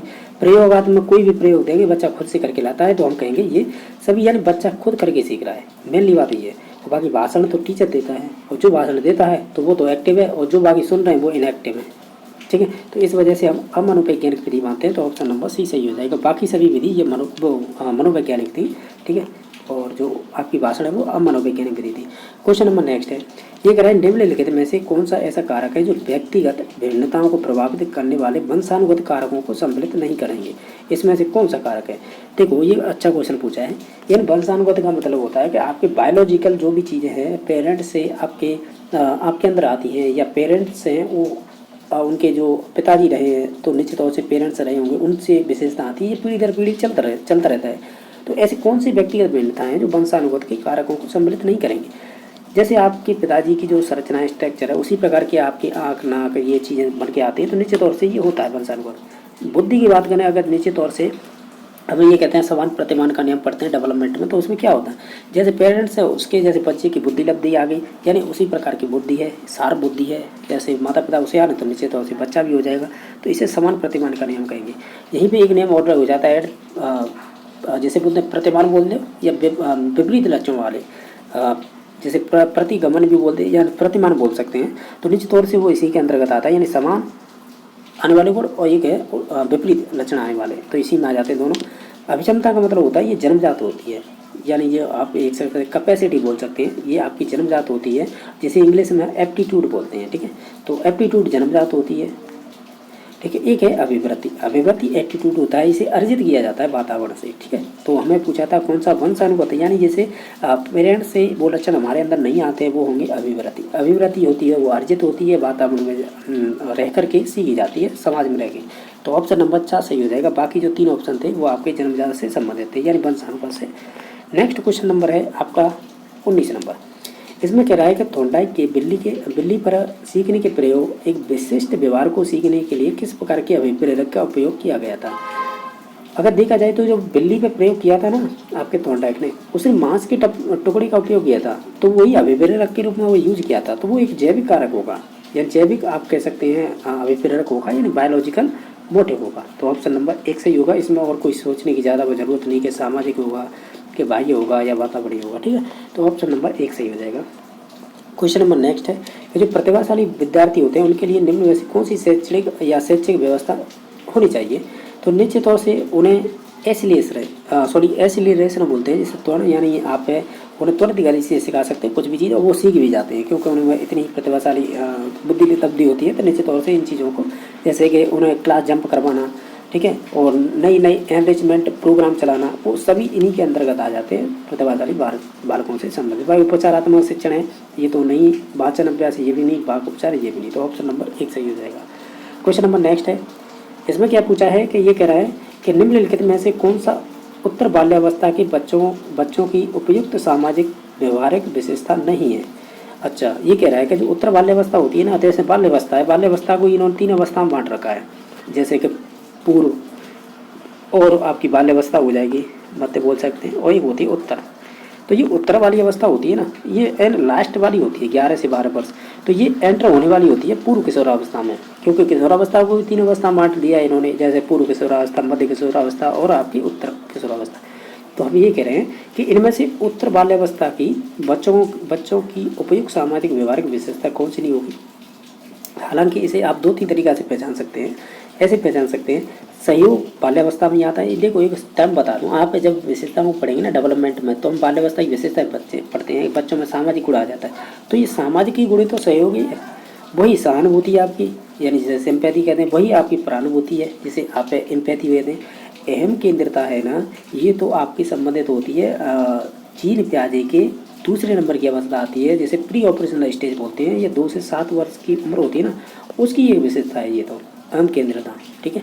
यानी बच्चे हैं दूसरों के नज़रिए सोच, उनमें कोई मतलब ये है कि उनकी इग्नोर करता है उन चीज़ों को, ठीक है। जो वो कहता है वो सही है, बाकी सब गलत है, ठीक है।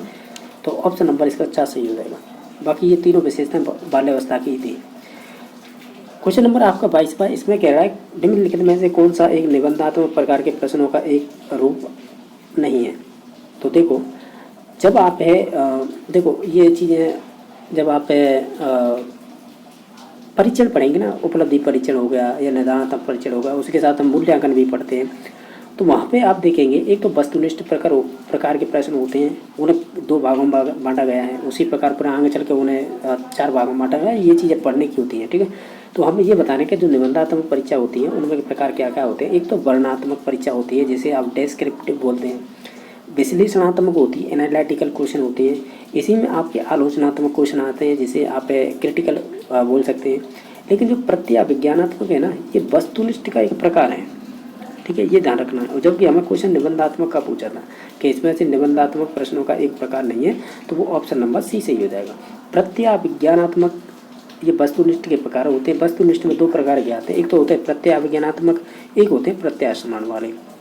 प्रत्यास्मरण को रिकॉल बोलते हैं वाले क्वेश्चन, और रिकॉग्नाइजेशन या जिसे हम प्रत्याविज्ञान बोलते हैं, इसमें आते हैं आपके जैसे रिक्तस्थान वाले, रिक्तस्थान तो नहीं, मैच वाले आएंगे, और आपके मैच वाले यानी मैच करने वाले, मिलाने वाले, और साथ ही मल्टीपल चॉइस क्वेश्चन आ जाएंगे, ठीक है, और सादृश्य वाले आ जाएंगे, ठीक है, और भी प्रकार होते हैं वो आ जाएंगे, ठीक है। तो ये आपके वस्तुनिष्ठ से संबंधित हो जाएगा, ऑप्शन नंबर सी या 3 नंबर। बाकी सब ये निबंधात्मक से संबंधित है। क्वेश्चन नंबर नेक्स्ट है कि पावलर के या पेवलर को पावलर भी बोलते हैं, यहाँ पे पेवलर लिख दिया है कि अधिगम सिद्धांत का आधार किस प्रकार की सीखना है। हमेशा ध्यान रखना जब भी पावलर आए आप तो CR ध्यान रखना, इससे बोलते हैं कंडीशन रेस्पॉन्स, यानी उन्होंने हमेशा शास्त्रीय अनुबंधन की बात की है, कंडीशन की बात की है, यानी किसी के साथ किसी का अनुबंध कर देते हैं तो निश्चित तौर से अनुक्रिया उसी के हिसाब से होने लग जाती है। जैसे कुत्ते की पैरोटिड ग्लैंड पर जब उन्होंने प्रयोग किए थे, हालांकि प्रयोग तो कुछ और पर कर रहे थे, उन्होंने तो ये खोज दिया था, इसी के लिए उन्हें नोबेल भी मिल गया था। लेकिन ध्यान रखना है जब पैरोटिड ग्लैंड पर वो प्रयोग कर रहे थे तो उन्होंने क्या किया था कि मांस के टुकड़े के साथ घंटी की आवाज़ थी, तो ये निश्चित तौर से वो एक अनुबंधित अनुक्रिया करवा ली थी। उन्होंने कह सकते हैं एक उद्दीपक अलग से भोजन के साथ ऐड कर दिया, उसे बोलते हैं कंडीशन, यानी अनुबंधित करना। तो ये CR थोड़ी है अनुबंधित से संबंधित हो जाएगी, तो ऑप्शन नंबर बी सही हो जाएगा।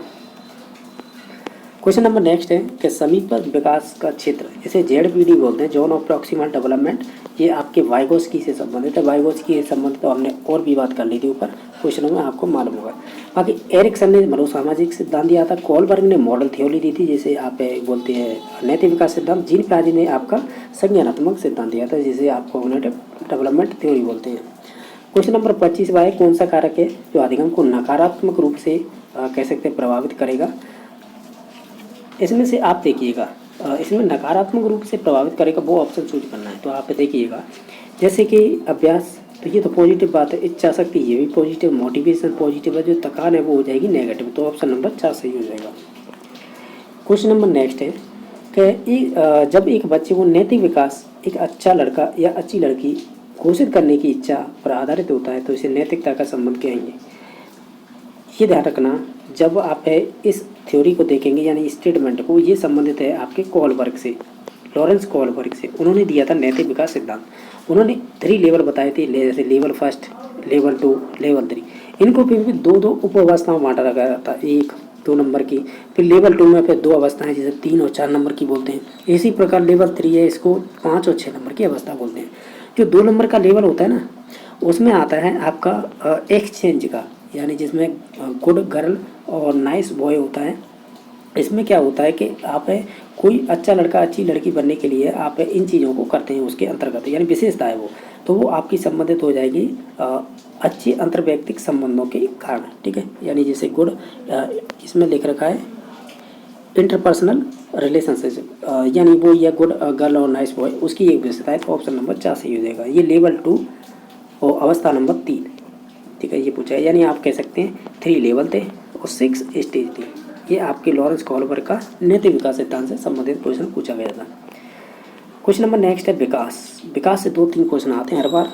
जैसे विकास की प्रक्रिया आरंभ होती है तो हम कहेंगे जो आपका गर्भधारण होगा ना उसी से स्टार्ट हो जाएगी और मृत्यु तक चलेगी। तो ऑप्शन नंबर सी सही हो जाएगा। जिसमें जैसे गर्भाधान से परिपक्वता तक ये गलत है, जन्म से परिपक्वता तक ये भी गलत है, जन्म से मृत्यु तक ये भी गलत है। हम कहेंगे जो आपका गर्भधारण होगा उससे लेकर, जैसे गर्भधारण को यहाँ पर कॉन्सेप्शन टू डेथ का है तो ऑप्शन नंबर सी सही हो जाएगा। क्वेश्चन नंबर नेक्स्ट है कि 90 से 110 बुद्धि प्रसार किस बौद्धिक श्रेणी का प्रतिनिधित्व करती है। तो ये आपके एवरेज बच्चे होते हैं, जिसे हम बोलते हैं औसत बालक, ये उनकी विशेषता होती है। ठीक है, और इसका ऑप्शन नंबर 1 सही हो जाएगा। अगर टर्मन की टर्मन की सारणी पढ़ेंगे बुद्धि उपलब्धि की तो उसमें देखना, तो ये आपके कह सकते हैं प्रकार बताएं। अगर इससे 110 से 120 होगी तो वो इससे औसत से अधिक हो जाएंगे, यानी एवरेज एबव बोल सकते हैं। यानी ऑप्शन नंबर देखो, ये देख रहे हैं above, 3 number option above average. इससे ऊपर जाएंगे तो फिर सुपीरियर हो जाएंगे, फिर वेरी सुपीरियर, फिर होंगे प्रतिभाशाली। इस प्रकार के डिवाइड कर रखे हैं। इससे नीचे भी प्रकार भी दे रखे हैं, जड़ बुद्धि और आपके मंद बुद्धि प्रकार के, तो वो आप जब सारणी पढ़ेंगे तो उसके अंतर्गत आ जाएगा। क्वेश्चन नंबर 29 है, सामाजिकरण की प्रक्रिया में साथियों का प्रभाव है उत्तर बाल्यावस्था के नाम से, यानी उत्तर बाल्यावस्था के किस नाम को संदर्भित नहीं करता है। देखो, जब बाल्यावस्था की बात आ जाए तो दलायु, जैसे गैंग एज बोलते हैं, अनुरूपता की आयु यानी एक ही जैसी उम्र के बच्चे, वो भी आ जाएगी। खेल आयु या प्ले एज बोलते हैं, तो ये भी इसी की विशेषता है। संक्रमण आयु होती है, एक बच्चा है उत्तर बाल्यावस्था से प्रवेश कर गया है पूर्व किशोरावस्था में। ठीक है, इसे ही बोलते हैं संक्रमण काल या संक्रमण आयु बोलते हैं, जिसे ट्रांजिशनल एज बोलते हैं। तो ऑप्शन नंबर इसका डी सही हो जाएगा, यानी 4 नंबर का ऑप्शन। क्वेश्चन नंबर 30 है, इसमें पूछा है इन निम्न में से कौन सा कथन विकास के संदर्भ में सही नहीं है। विकास से संबंधित मैंने बताया 2 से 3 क्वेश्चन आते हैं, तो आप देख सकते हैं इसमें कौन सा होगा। विकास में प्रकार्यात्मक परिवर्तन होती है, यानी आपके शरीर के अंदर निश्चित नहीं है कि आपके हाथ का ही विकास हो, हाथ के साथ दूसरे हाथ का भी होगा, सिर का भी होगा, आपके पैरों का विकास होगा, यानी ये फंक्शनल होता है, शरीर के सभी भागों में विकास होता है। ये बात तो सही है। दूसरा ऑप्शन है विकास का प्रतिमान पैटर्न होता है वो पूर्वानुमेय होता है, ये भी बात सही है। विकास के कुछ ऐसी अनुक्रियाएं होती हैं या पैटर्न होते हैं जिनका आप प्रेडिक्टेबल कर सकते हैं। जैसे बच्चा जन्म लेगा, निश्चित तौर से पहले वह घुटनों के बल चलेगा, फिर घुटनों पर यानी पैरों पर खड़े होने की कोशिश करेगा, खड़ा हो जाएगा तो चलने की कोशिश करेगा। तो ये एक पैटर्न है, ये से सब फॉलो करेंगे। ठीक है, चाहे वो आपका भारत में जन्मा हो बच्चा या अन्य देश में जन्मा हो, ये पैटर्न सभी जगह फॉलो होता है। तो हम इसे क्या कर सकते हैं, प्रेडिक्टेबल कर सकते हैं। इसके साथ 4-5 चीज़ें और आती हैं, मैंने तो आपको एक ही एग्जांपल दिया है। बाकी 3 नंबर ऑप्शन है, सभी बच्चों का विकास है वो एक समान होता है, ये गलत है। हम ये कहते हैं कि जो बच्चों का विकास होता है ना वो व्यक्तिगत भिन्नता पर डिपेंड करता है, यानी व्यक्तिगत भिन्नता मतलब इंडिविजुअल डिफरेंस होते हैं, यानी हर बच्चे का विकास है, किसी का न पहले किसी का थोड़ा बाद में, यानी ये डिपेंड करता है व्यक्तिगत भिन्नता पर। तो ये व्यक्तिगत भिन्नता पर डिपेंड करता है, जबकि ये कह रहा है कि एक समान होता है, तो ये गलत हो जाएगा। बाकी ये विकास सामान्य से विशिष्ट होता है, ये बात सही है, यानी ऑप्शन नंबर इसका 3 गलत हो जाएगा। बाकी सभी ऑप्शन इसके सही।